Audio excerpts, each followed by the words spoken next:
வணக்கம். இன்னைக்கு நம்ம டாபிக்ல மியூச்சுவல் ஃபண்ட் அப்படின்னா என்ன? அதை பத்தின ஒரு முழுமையான ஒரு கைடன்ஸ் தான் இந்த வீடியோவில் பார்க்க போறோம். ஸோ நம்ம இதை வந்து ஒரு 12 வீடியோஸா ஒரு சீரீஸா பண்ணியிருக்கிறோம். ஸோ மியூச்சுவல் ஃபண்டுனா என்ன? அது எப்படி ஒர்க் ஆகுது? அது என்னென்ன ரூல்ஸ்லாம் இருக்கு? ஸோ அதில் என்னென்ன ஸ்கீம்ஸ்லாம் இருக்கு? என்னென்ன மாடல்ஸ்லாம் இருக்கு? அப்படின்ற பத்தி ரொம்ப டீட்டெயிலா இன்டெப்தா நம்ம வந்து ஒரு 12 வீடியோ சீரிஸ் பண்ண போறோம். ஸோ மியூச்சுவல் ஃபண்ட்னா என்ன அப்படின்றது ஒரு பேசிக்ல இருந்து ஒரு அட்வான்ஸ் வரையும் ஃபுல்லா எல்லா எல்லா டாபிக்ஸுமே நம்ம வந்து இந்த வீடியோ சீரிஸில் கவர் பண்ண போகிறோம். ஸோ மியூச்சுவல் ஃபண்ட் பற்றின உங்களுக்கு நாலேஜ் இல்லை அப்படின்னா இந்த சீரிஸ் நீங்கள் ஃபுல்லாக பார்த்தீங்கன்னா உங்களுக்கு கண்டிப்பாக ஒரு ஒரு அவுட்லைன் உங்களுக்கு கிடைக்கிறதுக்கு நல்ல வாய்ப்புகள் இருக்குது. ஸோ வாங்க இன்னைக்கு வீடியோவில் பார்க்க போகிறோம். ஸோ நம்ம வந்து 12 சாப்டர்ஸ் பார்க்க போகிறோம். எல்லா சாப்டர்ஸ்லையும் அஹ், அஹ், ஒரு 10 சப் டாபிக்ஸ் இருக்கும், ப்ளஸ் ஒரு மேஜரான டாபிக்ஸ், அதனுடைய சப் டாபிக்ஸ் ஒரு 10 அப்படின்ற விதத்தில் ஒரு 10 வீடியோ சீரிஸ் பார்க்க போகிறோம். ஸோ நீங்கள் இதை ஃபுல்லாக வாட்ச் பண்ணீங்கன்னா உங்களுக்கு மியூச்சுவல் ஃபண்ட் பற்றின ஒரு ஒரு தெளிவான ஐடியா கிடைக்கிறதுக்கு வாய்ப்புகள் இருக்குது. ஸோ வாங்க, நம்ம மியூச்சுவல் ஃபண்ட் அப்படின்னா என்ன அப்படின்னு பார்த்தீங்கன்னா, ஸோ ஒரு அசெட் மேனேஜ் கம்பெனி இருக்கும். ஸோ உதாரணத்துக்கு சொல்லணும்னா ஹெச்டிஎஃப்சி, அதே மாதிரி இல்லைன்னா ஒரு எஸ்பிஐ மியூச்சுவல் ஃபண்ட். ஸோ இவங்கெல்லாம் வந்து ஒரு பிரைவேட் கம்பெனியோ அல்லது ஒரு கவர்மெண்ட் கம்பெனியோ அவங்க வந்து அவங்க கிட்ட இருக்கிற அசெட்டை மேனேஜ் பண்ணக்கூடிய ஒரு கம்பெனின்னு சொல்லலாம். ஒரு அது பப்ளிக்காக இருக்கலாம் அல்லது ப்ரைவேட்டாக இருக்கலாம். ஸோ உதாரணத்துக்கு சொன்னால் அசெட் மேனேஜ் கம்பெனி அப்படின்றவங்க அவங்க ஒரு 40% வந்து இன்வெஸ்ட் பண்ணுவாங்க. ஸோ உதாரணத்துக்கு சொல்லணும்னா இப்போ வந்து அஹ், ஒரு கம்பெனி ஏஎம்சியிலிருந்து அவங்க ஒரு 40% வரையும் இன்வெஸ்ட் பண்ணுவாங்க. ஸோ உதாரணத்துக்கு சொன்னோம்னா ஒரு ஒரு 100 கோடி இருக்குன்னா 40%, அதாவது 40 கோடி அவங்க முதலீடு பண்ணுவாங்க. மிச்சம் இருக்கிற 60s வந்து பப்ளிக் கிட்ட இருந்து ஒரு ஃபண்டாக கலெக்ட் பண்ணுவாங்க. ஸோ அந்த ஃபண்டு கலெக்ட் பண்ணிட்டு இப்போ அவங்க கிட்ட கம்பைனாக பார்த்தீங்கன்னா இவங்க இன்வெஸ்ட் பண்ண 40 crores ப்ளஸ் பப்ளிக் கிட்ட இருந்து வசூல் பண்ண ஒரு 60 crores. ஸோ இந்த 100 crores வந்து இவங்க வந்து நீங்க சூஸ் பண்ற ஸ்கீம்ஸ் படி அவங்க வந்து அசட்டை வந்து டைவர்சிஃபிகேஷன் பண்ணி இன்வெஸ்ட் பண்ணுவாங்க. ஸோ அதுலேருந்து வரக்கூடிய லாபத்தை அவங்க வந்து அந்த இன்வெஸ்டர்ஸ்க்கு யார் எந்தெந்த விதத்தில் இன்வெஸ்ட் பண்ணுறாங்களோ அவங்களுக்கு பிரித்து கொடுப்பாங்க. இதுதான் ஒரு பேசிக்கான ரூல் மியூச்சுவல் ஃபண்ட் அப்படின்றது. ஸோ இதுதான் இதில் என்னென்ன ரூல்ஸ் இருக்குது, என்னென்ன ஸ்கீம்ஸ் இருக்குது அப்படின்றத பற்றி நம்ம இந்த தெளிவாக பார்ப்போம். ஸோ மியூச்சுவல் ஃபண்ட் என்னென்னு பார்த்தீங்கன்னா ஒரு ஏஎம்சி இருக்கும். ஏஎம்சி வந்து ஃபண்டை மேனேஜ் பண்ணுறவங்க. ஸோ இவங்க ஒரு 40% இன்வெஸ்ட் பண்ணியிருப்பாங்க, மிச்சம் 60 வந்து இன்வெஸ்டர்ஸ் கிட்ட வந்து கலெக்ட் பண்ணுவாங்க. ஸோ இன்வெஸ்டர்ஸ் வந்து அவங்க மந்த்லி எஸ்ஐபி மூலமாக ஒரு 500 அல்லது அவங்க ஒரு லம்ப் சம்மாவோ அல்லது எப்படின்னா அவங்க இன்வெஸ்ட் பண்ணியிருக்கலாம். அவங்க இன்வெஸ்ட் பண்ணும்போது என்ன வேல்யூ இருக்கோ அதுலேருந்து அந்த ஃபண்டினுடைய growth பொறுத்து அந்த ஃபண்டினுடைய நாட்கள் ஆக ஆக அந்த அவங்க இன்வெஸ்ட் பண்ணக்கூடிய ஷேர்ஸோ அல்லது அவங்க இன்ட்ரெஸ்ட் வரக்கூடிய அசட்லேயோ இன்வெஸ்ட்மெண்ட் பண்ணியிருப்பாங்க. அந்த அசட்டோ அல்லது அந்த அசட்டினுடைய அப்ரிசியேஷனோ அல்லது அவங்க இன்ட்ரெஸ்ட் வரக்கூடிய இன்ஸ்ட்ருமெண்ட்ல இன்வெஸ்ட் பண்ணியிருக்கக்கூடிய வரக்கூடிய இன்ட்ரெஸ்ட். ஸோ இந்த அவங்க முதலீடு பண்ணதுக்கு வரக்கூடிய லாபத்தை அந்த அதே அதை வந்து நாட்கள் ஆக ஆக அந்த ஃபண்டினுடைய வளர்ச்சி பொறுத்து அதை வந்து அதே அளவில் அவங்க முதலீடு பண்ண விகிதத்துக்கு ஏற்ற மாதிரி பிரித்து கொடுக்கறது தான் வந்து மியூச்சுவல் ஃபண்ட். ஸோ இது என்னென்ன எப்படி ஒர்க் ஆகுது அப்படின்ற பற்றின நம்ம தெளிவாக பார்க்கலாம். ஸோ மியூச்சுவல் ஃபண்டுன்றது பல்வேறு இன்வெஸ்டர் கிட்ட வந்து பணத்தை சேர்த்து ஒரு கம்பைனா அவங்க வந்து ஃபண்ட் மேனேஜர்ஸ் அப்படின்னு சொல்லக்கூடிய, அதாவது அந்த பணத்தை நிர்வகிக்கக்கூடிய மேனேஜர்ஸ் அவங்க தான் வந்து அவங்க ஒரு ஸ்டாக் அனலிஸ்டாக இருப்பாங்க அல்லது ஃபினான்ஷியலாக நல்ல நாலேஜ் இருக்கிறவங்களா இருப்பாங்க. ஸோ இவங்க வந்து அவங்க அவங்க நீங்கள் சூஸ் பண்ணுற ஸ்கீம்ஸை பொறுத்து உங்கள் ஃபண்டை வந்து டைவர்சிஃபிகேஷன் பண்ணி முதலீடு செஞ்சுருப்பாங்க. ஸோ மியூச்சுவல் ஃபண்டுன்னா பேசிக்கான விஷயம் வந்து பார்த்தீங்கன்னா இண்டிவிஜுவல் ஏஎம்சி அவங்க ஒரு குறிப்பிட்ட பர்சன்டேஜ் வந்து இன்வெஸ்ட் பண்ணியிருப்பாங்க, மிச்சம் ரிமைனிங் இருக்கிறது பப்ளிக் கிட்ட இருந்து கலெக்ட் பண்ணியிருப்பாங்க. ஸோ இப்போ எல்லாமே சேர்த்து ஒரு லம்ப் சம்மா கலெக்ட் பண்ணி அதை வந்து நீங்கள் சூஸ் பண்ணியிருக்கிற ஸ்கீம்ஸ் படி பல்வேறு முதலீட்டு திட்டங்களை இன்வெஸ்ட் பண்ணுவாங்க. ஸோ இது வந்து பப்ளிக் கம்பெனிஸும் இருக்குது, ப்ரைவேட் கம்பெனிஸும் இருக்குது. நீங்கள் ப்ரைவேட் கம்பெனிஸை சூஸ் பண்ணுறது ரொம்ப கரெக்டாக இருக்கும். ஏன்றது நம்ம வீடியோவில் பார்க்கலாம். ஸோ மியூச்சுவல் ஃபண்டுன்றது முதலீட்டுக்கான பணம் கலெக்ட் பண்ணி அசட் மேனேஜர் கம்பெனி அவங்க தான் வந்து ஒரு ஃபண்டு ஒரு குறிப்பிட்ட அளவு ஃபண்டை இன்வெஸ்ட் பண்ணியிருப்பாங்க. ஸோ அவங்க எல்லாமே அந்த பப்ளிக் கிட்ட வசூல் பண்ணுற ஃபண்டு ப்ளஸ் இவங்க இன்வெஸ்ட் பண்ணுற ஃபண்டு மொத்தமே சேர்த்து டோட்டலாக ஒரு ஃபண்ட் மேனேஜர் கிட்ட கொடுத்து அந்த ஃபண்டை மேனேஜ் பண்ணுவாங்க. ஸோ இந்த பணத்தை வந்து இந்த ஃபண்ட் மேனேஜர் என்ன பண்ணுவாங்கன்னா ஸ்டாக் மார்க்கெட், பங்குச் சந்தையில் இன்வெஸ்ட் பண்ணுவாங்க. Fixed income schemes, so treasury bonds இருக்கு. கவர்மெண்ட் அரசாங்கமே வந்து பாண்டு ரிலீஸ் பண்ணுவாங்க. அந்த பாண்டில் முதலீடு பண்ணுவாங்க. அது இல்லாமல் ஃபிக்ஸ்டு ஃபிக்ஸ்டு டெபாசிட், அது இல்லாமல் பாண்டு, அதுக்கப்புறம் இது மாதிரி நிறைய இன்ஸ்ட்ருமெண்ட் இருக்கு. ஸோ அந்த இன்ஸ்ட்ருமெண்ட்லாம் அவங்க வந்து இன்வெஸ்ட் பண்ணுவாங்க. ஸோ இதுதான் நீங்கள் சூஸ் பண்ணுற ஸ்கீம்ஸ்க்கு ஏற்ற மாதிரி இன்வெஸ்ட் பண்ணுவாங்க. அதில் மியூச்சுவல் ஃபண்டில் என்னென்ன ஸ்கீம்ஸ் இருக்குது அப்படின்றது நம்ம அடுத்தடுத்த வீடியோக்குள்ளே பார்க்கலாம். ஸோ அசெட் வந்து இதில் இந்த இந்த அசெட் வந்து இவங்க முதலீடு செய்யக்கூடிய பணத்தில் வந்து வரக்கூடிய வளர்ச்சியை வந்து அதே அளவில் வந்து நீங்கள் டிஸ்இன்வெஸ்ட்மெண்ட், அதாவது நீங்கள் அந்த இந்த இந்த ஸ்கீம்ஸ்லேருந்து நீங்கள் வெளியே வரும்போது அந்த டைமில் என்ன வேல்யூ இருக்கோ அந்த வேல்யூக்கு வந்து உங்களுக்கு வந்து ஃபண்டை வந்து திரும்ப கொடுத்துருவாங்க. ஸோ இதை நெட் அசெட் வேல்யூன்னு சொல்லுவாங்க, என்ஏவின்னு சொல்லுவாங்க. நெசட் வேல்யூனா ஒரு உதாரணத்தோட பார்த்தோம்னா, இப்போ ஒரு ஃபண்டு வந்து ஒரு 100 கோடியில் ஆரம்பிக்கிறாங்க அப்படின்னா, ஸோ ஒரு 100 கோடி ஆரம்பிக்கிறாங்கன்னா ஒரு 40%, அதாவது ஒரு 40% வந்து அவங்க இன்வெஸ்ட் பண்ணியிருப்பாங்க. ஏஎம்சி அசெட் மேனேஜ் கம்பெனி அவங்க ஒரு 40% இன்வெஸ்ட் பண்ணியிருப்பாங்க. மிச்சம் 60s வந்து பார்த்தீங்கன்னா எல்லா இண்டிவிஜுவல் கிட்டும் கலெக்ட் பண்ணியிருப்பாங்க. இப்போ ஒரு ஃபுல்லாக ஒரு ஒரு ஒரு 100 கோடி தொகை இருக்குது. அந்த 100 கோடி வந்து நீங்கள் சூஸ் பண்ணக்கூடிய ஸ்கீம்ஸ் பிரகாரம் எல்லா ஸ்கீம்லையும் இன்வெஸ்ட் பண்ணியிருப்பாங்க. ஸோ இப்போ 100 கோடி அதனுடைய அந்த ஃபண்டினுடைய வேல்யூ வந்து 100 கோடி. நெட் அசெட் வேல்யூக்கு ஃபார்முலா என்னன்னு பார்த்தீங்கன்னா, சொத்து மதிப்பு மைனஸ் கடன், ஏதாவது டெப்ட் இன்ஸ்ட்ருமெண்ட்ல அதாவது கடன் இருந்துச்சுன்னா கடன். So is equal to asset 100 கோடின்னு வச்சுக்கோங்க. 100 கோடி அசெட்டை வந்து பார்த்தீங்கன்னா 10 கோடி ஃபேஸ் வேல்யூ இருந்துச்சுன்னா 100 கோடி மைனஸ் 10 டிவைட் பண்ணீங்கன்னா உங்களுக்கு 10ன்ற வேல்யூ வரும். ஸோ அதுதான் 10 நெட் அசெட் வேல்யூ அப்படின்னு பார்த்தீங்கன்னா, அந்த அசெட்டு மைனஸ் எத்தனை வால்யூம் இருக்கோ முகமதிப்பு அடிப்படையில் வந்து அதை பங்கிட்டு இருப்பாங்க. அது ஈக்குவல் டிவைடட் ஷேராக பிரிச்சிருப்பாங்க. ஸோ ஒரு 10,000 கோடி ஃபேஸ் வேல்யூ இருக்கக்கூடிய இது இருந்துச்சுன்னா 100/10 அப்படின்னு பார்த்தீங்கன்னா 10. அந்த நீங்கள் இன்வெஸ்ட் பண்ணும்போது ஒரு நெட் அசெட் வேல்யூ 10 இருந்துச்சுன்னா அது நாட்கள் அதிகரிக்க அதுலேருந்து வரக்கூடிய ரிட்டர்ன்ஸோ அல்லது இது அதனுடைய மதிப்பு, இப்போ நீங்கள் ஒரு ஸ்டாக்ஸில் இன்வெஸ்ட் பண்ணுறாங்கன்னா அதனுடைய மதிப்பு 10லேருந்து 11 ஆச்சுன்னா, ஒரு உதாரணத்துக்காக சொல்றேன், மற்ற எல்லா அந்த ஃபண்டினுடைய மதிப்பு 100 கோடியிலிருந்து 110 கோடி ஆயிடுச்சுன்னா இப்போ அதனுடைய நெட் அசெட் வேல்யூ வந்து 11, அதாவது 1 அதிகரிச்சு 10% இன்க்ரீஸ் ஆகிறதுனால 10லேருந்து 11. அப்போ உங்களுடைய அசெட்னுடைய வளர்ச்சி வந்து 10%. ஸோ ஒரு ஒரு பேசிக்கான ஒரு அசம்ஷனுக்காக சொல்ல வரேன். ஸோ நெட் அசெட் வேல்யூன்றது அதனுடைய மொத்த அசெட்லேருந்து நம்பர் ஆஃப் அவுட்ஸ்டாண்டிங் யூனிட் இதை டிவைட் பண்ண வர்றது தான் வந்து என்விஐபி அப்படின்னு சொல்லுவாங்க. ஸோ மியூச்சுவல் ஃபண்டில் முக்கியமான விஷயம் அப்படின்னு பார்த்தீங்கன்னா, ஸோ இது வந்து பல்வேறு தனிநபர்கள்லேருந்து பணத்தை வந்து முதலீடு பெற்று அவங்க வந்து அவங்க இப்போ நம்ம இண்டிவிஜுவலாக பண்ணுறதை விட அவங்க வந்து ப்ரொஃபஷனல்ன்றதுனால நல்ல குவாலிட்டியான ஸ்டாக்ஸ் செலக்ட் பண்ணுவாங்க. கம்பேர்ட் டு இண்டிவிஜுவலாக நீங்கள் இன்வெஸ்ட் பண்ணுறதை விட அவங்க கொஞ்சம் அந்த தொழில் சார்ந்த அனுபவம் இருக்கிறதுனால அவங்க வந்து கம்பேர் டு ரீட்டைல் இன்வெஸ்டர் விட அவங்க வந்து சிறப்பாக செயல்பட முடியும். ஸோ டைவர்சிஃபிகேஷன், மியூச்சுவல் ஃபண்டில் ஒரு முக்கியமான விஷயம் என்னன்னு பார்த்தீங்கன்னா, அவங்களுக்கு நிறைய ரெஸ்ட்ரிக்ஷன் இருக்கு. அவங்க ஒரே ஸ்டாக்ஸ்லையோ அல்லது ஒரே இடத்துலையோ முதலீடு செய்ய முடியாது. அவங்களுக்கு ஒரு ஸ்டாக்ஸ்ல இத்தனை பர்சன்டேஜுக்கு தான் வந்து இன்வெஸ்ட் பண்ணணும் அப்படின்னு சொல்லிட்டு அவங்களுக்கு ரெஸ்ட்ரிக்ஷன் இருக்கு. ஸோ அது இல்லாமல் நீங்கள் சூஸ் பண்ணுற ஃபண்டில் தான் இப்போ நீங்கள் லார்ஜ் கேப் செலக்ட் பண்ணுறீங்கன்னா அந்த லார்ஜ் கேப்புக்குன்னு சில கிரைட்டீரியா இருக்குது. அதுக்குள்ளே தான் அவங்க ஸ்டாக்ஸை செலக்ட் பண்ணி ஆகணும். நீங்கள் ஸ்மால் கேப் செலக்ட் பண்ணீங்கன்னா ஸ்மால் கேப்பில் இருக்கக்கூடியதை தான் செலக்ட் பண்ணி ஆகணும். ஸோ அவங்களுக்குள்ள ரெஸ்ட்ரிக்ஷன் இருக்குது. அதே மாதிரி ஒரே ஸ்டாக்ஸில் ஒரு குறிப்பிட்ட பர்சன்டேஜுக்கு மட்டும்தான் இன்வெஸ்ட் பண்ணணும் இருக்குது. ஒரு 10% மேலே எந்த ஸ்டாக்ஸ்லையும் இன்வெஸ்ட் பண்ணக்கூடாது அப்படின்ற மாதிரி நிறைய ரிஸ்ட்ரிக்ஷன் ரூல் இருக்குது. ஸோ அதனால அவங்க நம்மளுடைய முதலீடுகளை பரவலாக டைவர்சிஃபிகேஷன் பண்ணியிருப்பாங்க. அதனால ஒரு குறிப்பிட்ட ஸ்டாக்ஸில் பெரிய அளவில் வீழ்ச்சியை சந்திச்சாலுமே உங்களுடைய ஓவரால் முதலீடு வந்து பார்த்தீங்கன்னா ப்ராஃபிட்டபுளாக இருக்கிறதுக்கான வாய்ப்புகள் ரொம்ப அதிகமாக இருக்குது. ஸோ இதுதான் வந்து இது மாதிரி நிறைய ரெஸ்ட்ரிக்ஷன் இருக்கிறதுனால உங்களோட முதலீடுனுடைய அபாயத்தை வந்து ஓரளவுக்கு குறைக்கிறதுக்கான வாய்ப்புகள் இருக்கு.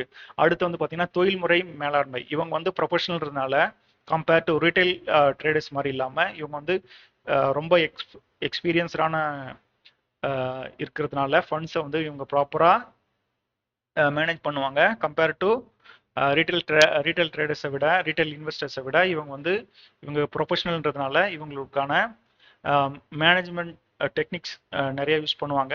ஸோ இவங்க நம்மளோட ஃபண்ட்ஸை ப்ரொடெக்ட் பண்ணுறது தான் இவங்களுடைய முழு நேர பணியாக இருக்கும். ஸோ இவங்க ப்ரொஃபஷனல்ஸ்ன்றதுனால இவங்களை வந்து நம்ம சூஸ் பண்ணுறது நம்ம டைரெக்டாக இன்வெஸ்ட் பண்ண முடியாத ஸ்டாக் மார்க்கெட்டில் அப்படின்றவங்க நம்ம மியூச்சுவல் ஃபண்ட் மூலமாக இன்வெஸ்ட் பண்ணுறது ஒரு சேஃபான ஐடியாவாக இருக்கும். ஸோ நீங்கள் வந்து எஸ்ஐபியை வந்து பார்த்தீங்கன்னா ஒரு 500 ருபீஸ்லேருந்தே தொடங்கலாம். ஸோ நீங்கள் மியூச்சுவல் ஃபண்டில் இன்வெஸ்ட் பண்ணுறதுக்கு நம்ம நிறைய ஃபண்டு நிறைய அமௌண்ட் இருக்கணும் அப்படின்ற அவசியம் இல்லை. நீங்கள் எஸ்ஐபி வந்து மந்த்லி வந்து 500லேருந்து சூஸ் பண்ண முடியும். ஸோ நீங்கள் குறைஞ்ச முதலீட்டிலே வந்து நீங்கள் வந்து முதலீட்டை தொடங்க முடியும்.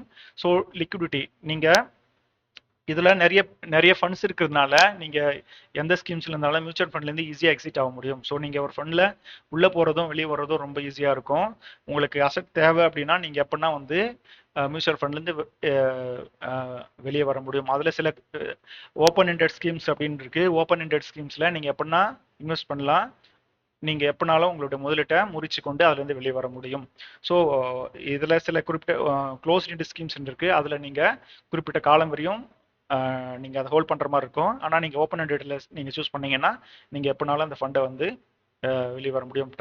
ஸோ மியூச்சுவல் ஃபண்டு வந்து பார்த்தீங்கன்னா நீங்கள் எப்போனா இன் போக முடியும், எப்போனாலும் நீங்கள் எக்ஸிட் வர முடியும்.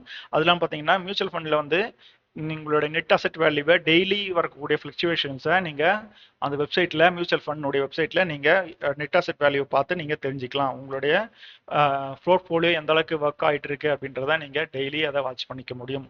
ஒவ்வொரு நாளும் சந்தையினுடைய முடிவில் அந்த கம்பெனியுடைய நெட் அசெட் வேல்யூ வந்து அந்த வெப்சைட்டில் உங்களுக்கு டிஸ்பிளே கொடுத்துருப்பாங்க. நீங்கள் அந்த வேல்யூ வந்து செக் பண்ணிக்க முடியும். அடுத்து வந்து பார்த்தீங்கன்னா ஸோ மியூச்சுவல் ஃபண்ட் யாருக்கு ஏற்றுறது அப்படின்னு பார்த்தீங்கன்னா பங்குச்சந்தை பற்றி எனக்கு புதுசாக தெரியல அல்லது என்னால் அண்டர்ஸ்டாண்ட் பண்ணிக்க முடியல அப்படின்றவங்க நேரடியாக ஈடுபட்டு ரிஸ்க் எடுக்கிறத விட இந்த மியூச்சுவல் ஃபண்ட் மூலமாக நீங்கள் வந்து இதில் நீங்கள் வந்து டைரெக்டாக நீங்கள் மியூச்சுவல் ஃபண்ட் மூலமாக நீங்கள் இன்வெஸ்ட் பண்ண முடியும். ஸோ மியூச்சுவல் ஃபண்டுக்கு இன்வெஸ்ட் பண்ணுறதுக்கு நிறைய தொகை தேவை அப்படின்ற கருத்து இருக்குது. அது தேவையில்லை. நீங்கள் மந்த்லி ஒரு 500லேருந்தே நீங்கள் இன்வெஸ்ட் பண்ண முடியும். நீண்ட காலம் ஸோ இப்போ நமக்கு நம்ம எதுக்கு ஸ்டாக் மார்க்கெட்டுக்கு வரணும் அப்படின்றத பற்றி ஒரு டாபிக் இருக்குது. முக்கியமான விஷயம் அப்படின்னு என்னென்னு பார்த்தீங்கன்னா விலைவாசி உயர்வு, பணவீக்கம் சொல்லுவோம். ஸோ பணத்துக்குன்னு ஒரு நிலையான வேல்யூ கிடையாது. ஸோ இப்போ நீங்கள் 100 ரூபா வச்சிருக்கிற வேல்யூ வந்து பார்த்தீங்கன்னா பணவீக்கம் 10% உயர்ந்ததுன்னா உங்களோட மதிப்பு 10% குறைஞ்சிரும். அதாவது 100 ரூபா இருக்கிறது அடுத்த வருஷம் அதனுடைய வேல்யூ 90 தான். ஸோ இப்படி வருஷம் வருஷம் வந்து கூட்டு வட்டி விகிதத்தில் பணவீக்கம் வந்து மதிப்பை குறைச்சிட்டே போயிடும். ஸோ அப்போ நீங்கள் ஒரு 100 ரூபா வச்சிருக்கீங்கன்னா அடுத்த 5 இயர்ஸில் அதனுடைய மதிப்பு 50 ரூபா தான். ஸோ இப்போ நீங்கள் இந்த பணத்தினுடைய மதிப்பை நீங்கள் காப்பாற்றணும் அப்படின்னா நீங்கள் இது மாதிரி நேரடியாக பங்கு சந்தையோட தொடர்பு இருக்கக்கூடிய இன்ஸ்ட்ருமெண்ட்ல யூஸ் பண்ணுறதான் ரொம்ப நீங்கள் கம்பேர் டு அதர் இன்வெஸ்ட்மெண்ட் ஆப்ஷனை விட ஸ்டாக் மார்க்கெட் வந்து பார்த்தீங்கன்னா நல்ல ரிட்டர்ன்ஸ் கொடுக்கும் லாங் டேர்மில். நீங்கள் அந்த வார்த்தையை நல்லா கவனிக்கணும். லாங் டேர்மில் நீங்கள் சந்தை வந்து எப்பவுமே வந்து ஏற்ற இறக்கத்தோடு தான் இருக்கும். ஆனால் நீங்கள் லாங் டேர்மில் அப்ரோச் பண்ணும்போது கண்டிப்பாக நல்ல ரிட்டர்ன்ஸ் கொடுக்கும். மார்க்கெட் வந்து வீழ்ச்சி அடையும். நீங்கள் எப்போ லம்சம் இன்வெஸ்ட் பண்ணணும், எப்போ வந்து எஸ்ஐபி மூலம் இன்வெஸ்ட் பண்ணணும்னு ஒரு கான்செப்ட் இருக்குது. நம்ம அதையும் பார்ப்போம்.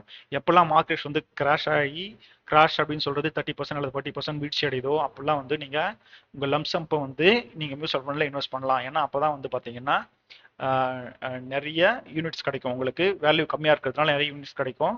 ஸோ மார்க்கெட் எப்பவுமே வந்து பார்த்தீங்கன்னா ஒரு வேவ் மாதிரி செயல்படும். ஒரு அப் இருக்கும், ஒரு டவுன் இருக்கும். ஸோ நீங்கள் மார்க்கெட் கிராஷில் இன்வெஸ்ட் பண்ணும்போது நீங்கள் நல்ல ஸ்டாக்ஸை கம்மி விலைக்கு வாங்க முடியும். அதே மாதிரி நீங்கள் மியூச்சுவல் ஃபண்டில் இன்வெஸ்ட் பண்ணும்போதும் உங்களுக்கு என்ஏவி நெட் அசெட் வேல்யூ வந்து கம்மி விலையில் கிடைக்கும். மார்க்கெட் வந்து 3 அல்லது 4 இயர்ஸில் நீங்கள் ரிகவரி ஆகும்போது உங்களுக்கு நல்ல ரிட்டர்ன் கொடுக்கறதுக்கான வாய்ப்புகள் இருக்குது. ஸோ நீங்கள் மார்க்கெட் கிராஷை பார்த்து பயப்பட வேண்டியதில்லை. நீங்கள் எஸ்ஐபி ரெகுலராக பண்ணிகிட்டே வாங்க. லாங் டேர்மில் கண்டிப்பாக நல்ல ரிட்டர்ன்ஸ் இருக்கும். அதே மாதிரி மார்க்கெட் கிராஷ் அப்படிலாம் வரும்போது நீங்கள் லம்ப் சம் யூஸ் பண்ணலாம். மார்க்கெட் கிராஷ்ன்றது நீங்கள் மார்க்கெட்டினுடைய ஹைலேருந்து ஒரு 30 அல்லது 40% வீழ்ச்சி அடைவது நம்ம கிராஷ்னு சொல்லுவோம்.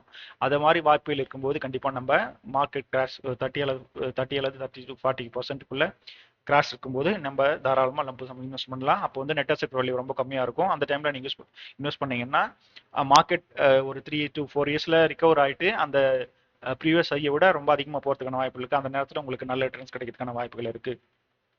ஸோ மியூச்சுவல் ஃபண்டு யாருக்கு அப்படின்னு பார்த்தீங்கன்னா நேரடியாக எங்களுக்கு இன்வெஸ்ட் பண்ண முடியாது, எனக்கு ஸ்டாக் மார்க்கெட் பற்றி தெரியாது அப்படின்றவங்க நீங்கள் மியூச்சுவல் ஃபண்டு மூலமாக இன்வெஸ்ட் பண்ண முடியும். ஸோ இன்வெஸ்ட் பண்ணுறதுக்கு நிறைய தொகை தேவையில்லை. ஒரு குறிப்பிட்ட அளவு நீங்கள் மாதம் எஸ்ஐபி மூலமாக 500லேருந்தே நீங்கள் யூஸ் பண்ண முடியும். உங்களுடைய தேவைக்கேற்ற உங்களுடைய வருங்கால தேவைக்கேற்ற மாதிரி ஸ்மால் டேர்ம், லாங் டேர்ம் அப்படின்னு நீங்கள் பிரிச்சுக்கிட்டு அதுக்கேற்ற மாதிரி உங்களுடைய உங்களுடைய கோல்ஸை செட் பண்ணிவிட்டு அதுக்கேற்ற மாதிரி நீங்கள் எஸ்ஐபியை இன்வெஸ்ட் பண்ணலாம். ஸோ பணவீக்கத்தை நீங்கள் சமாளிக்கணும் அப்படின்னா கண்டிப்பாக உங்களுக்கு வந்து மியூச்சுவல் ஃபண்டு கண்டிப்பாக கை கொடுக்கும். Compare to other investment option எல்லாமே 7% மட்டும் தான் ரிட்டர்ன் கொடுக்கும். ஆனால் நீங்கள் மியூச்சுவல் ஃபண்டில் இன்வெஸ்ட் பண்ணீங்கன்னா உங்களுக்கு 15 to 16 வரையும் காம்பவுண்டட் ரிட்டர்ன் கொடுக்கறதுக்கான வாய்ப்புகள் இருக்கு. நீங்க எதையுமே வந்து காம்பவுண்டட் பண்ணும்போது பணத்தை பயங்கரமா பெருக்கிறதுக்கான ஒரு ஒரு சின்ன உத்தி என்னன்னு பார்த்தீங்கன்னா லாங் டேர்ம், அதாவது நீண்ட காலம். நீங்க 20 வருஷம், 25 வருஷம், 30 வருஷ காலம் நீங்க அதுக்கான காம்பவுண்ட் கொடுத்தீங்கன்னா, நல்ல டைம் ஹரிசன் கொடுத்தீங்கன்னா நீங்களுக்கு அது நல்ல ரிட்டர்ன்ஸ் கொடுக்கும். கூட்டு வட்டி கூட்டு வட்டி கூட்டு வட்டி வந்து பார்த்தீங்கன்னா நல்ல ஒர்க் ஆகணும் அப்படின்னா அதுக்கான நிறைய பெரிய டைம் ஹரிசன் கொடுத்தீங்கன்னா அது நல்ல ஒர்க் ஆகும். அதுதான் வந்து நீங்கள் செல்வத்தை பெரிய அளவில் வளருவதற்கான வாய்ப்புகள். ரொம்ப லாங் டைம் கொடுத்தீங்கன்னா அது நல்ல க்ரோத் இருக்கும். ஸோ உங்களுடைய ஃபியூச்சருக்கு நல்ல ரிட்டர்ன்ஸும் கிடைக்கிறதுக்கான வாய்ப்புகள் இருக்குது. ஸோ மியூச்சுவல் ஃபண்டுன்றது பார்த்தீங்கன்னா இந்த இந்த இந்த டாப்பிக்கில் வந்து பார்த்தீங்கன்னா ஒரு பாதுகாப்பானது தான். ஏன்னா அது வந்து அரசாங்கத்தால் அங்கீகரிக்கப்பட்ட அமைப்பு மூலமாக தான் மேற்கொள்ளப்படுது. அது இல்லாமல் இதை மேற்பார்வை ரெகுலேஷன் பண்ணுறதுக்கு செபின்ற அமைப்பும் மற்ற அமைப்புகளும் இருக்குது. அந்த பற்றிலாம் நம்ம இந்த வீடியோவிலேயே நம்ம அடுத்தடுத்து பார்க்க போகிறோம். ஸோ இது வந்து தொழில்முறை ப்ரொஃபஷனல் மேனேஜ்மெண்ட் இருக்கிறதுனால நல்லா ஒர்க் ஆகிறதுக்கான வாய்ப்புகள் அதிகம் இருக்குது. ஸோ நீங்கள் கம்பேர் டு அதர் பணவீக்கத்தை சமாளிக்கணும்னா கண்டிப்பாக நீங்கள் மியூச்சுவல் ஃபண்ட் செலக்ட் பண்ணுறது கண்டிப்பாக இருக்கும். ஸோ நீங்கள் கம்பேர் டு அதர் இன்வெஸ்ட்மெண்ட் ஆப்ஷனை ஒப்பிடும்போது நீங்கள் மியூச்சுவல் ஃபண்ட் இன்வெஸ்ட் பண்ணும்போது நல்ல ரிட்டர்ன்ஸ் கிடைக்கிறதுக்கான நீண்ட காலத்தில் முதலீடு செஞ்சால், நீண்ட காலம்ன்றது 10 ஆண்டுகளுக்கு மேலே நான் குறிப்பிட்றது 10 ஆண்டுகளுக்கு மேலே நீங்கள் இன்வெஸ்ட்மெண்ட் பண்ணும்போது நல்ல ரிட்டர்ன்ஸ் கிடைக்கிறதுக்கு வாய்ப்புகள் இருக்குது கம்பேர் டு அதர் இன்ஸ்ட்ருமெண்ட்டை. ஸோ மியூச்சுவல் ஃபண்ட் ஹிஸ்ட்ரி அப்படின்னு பார்த்தீங்கன்னா நம்ம வெஸ்டர்ன் கண்ட்ரிலேஸ்லாம் பார்த்தீங்கன்னா 18ஆம் நூற்றாண்டுலேயே வந்து அங்கே வந்து முதல்ல நெதர்லாண்டில் தான் அதை கிரியேட் பண்ணாங்க. 19ஆம் நூற்றில் லண்டனில் வந்துச்சு. 18ல் நெதர்லாந்துலையும் 19ஆம் நூற்றாண்டில் லண்டன்லையும் இந்த மியூச்சுவல் ஃபண்ட் அப்படின்ற கான்செப்ட் வந்துச்சு. ஸோ அதுக்கப்புறம் பார்த்தீங்கன்னா அமெரிக்காவில் 1924ல் அமெரிக்காவில் அந்த மியூச்சுவல் ஃபண்டுன்ற உருவாக்கப்பட்டு அது படிப்படியாக வளர்ச்சி அடைஞ்சு 70s and 90sல எஸ்ஐபி அப்படின்ற முதலீட்டு முறைகள் அங்கே அதிகமாச்சு. அதுக்கப்புறம் 1990sல இண்டெக்ஸ் ஃபண்ட் இடிஎஃப் அப்படின்ற பல முதலீட்டு இன்ஸ்ட்ருமெண்ட்லாம் வந்து நடைமுறைக்கு வந்துச்சு. ஸோ இண்டெக்ஸ் ஃபண்டுனா என்ன, எஸ்ஐபினா என்னன்றதை நம்ம அடுத்தடுத்த வீடியோக்குள்ள பார்க்கலாம். ஸோ அதே மாதிரி இந்தியாவில் அப்படின்னு பார்த்தீங்கன்னா ஃபர்ஸ்ட் வந்து 1963ல் யூனிட் ட்ரஸ்ட் ஆஃப் இந்தியா இந்த அமைப்பு தான் வந்து மியூச்சுவல் ஃபண்டை உருவாக்குனாங்க. அதுக்கப்புறம் 97ல் எஸ்பிஐ பொதுத்துறை வங்கியில் வந்து ஆரம்பிச்சாங்க. அதுக்கப்புறம் வந்து 99 தனியார் மயம் தொடங்கிய பின்பு 93ல் தனியார் மியூச்சுவல் ஃபண்டுலாம் வந்து இந்தியாவில் அறிமுகம் செய்யப்பட்டது. அதுக்கப்புறம் பார்த்தீங்கன்னா 96ல் security and exchange board of India அப்படின்ற ஒரு ஒழுங்குமுறை அமைப்பை கொண்டு வந்தாங்க. இதுதான் வந்து மியூச்சுவல் ஃபண்டினுடைய கண்காணிக்கக்கூடிய ஒரு அமைப்பு. இது வந்து பார்த்தீங்கன்னா 96ல் கொண்டு வந்தாங்க. ஸோ அதுக்கப்புறம் வந்து நம்ம 1970லேயே வெளிநாடுகளில் எஸ்ஐபி பிரபலமாக இருந்தாலும் இந்தியாவில் 2000க்கு அப்புறம் தான் வந்து எஸ்ஐபி அப்படின்ற பொழுது ஃபேமஸ் ஆச்சு. எஸ்ஐபின்றது வந்து சிஸ்டமேட்டிக் இன்வெஸ்ட்மெண்ட் பிளான்.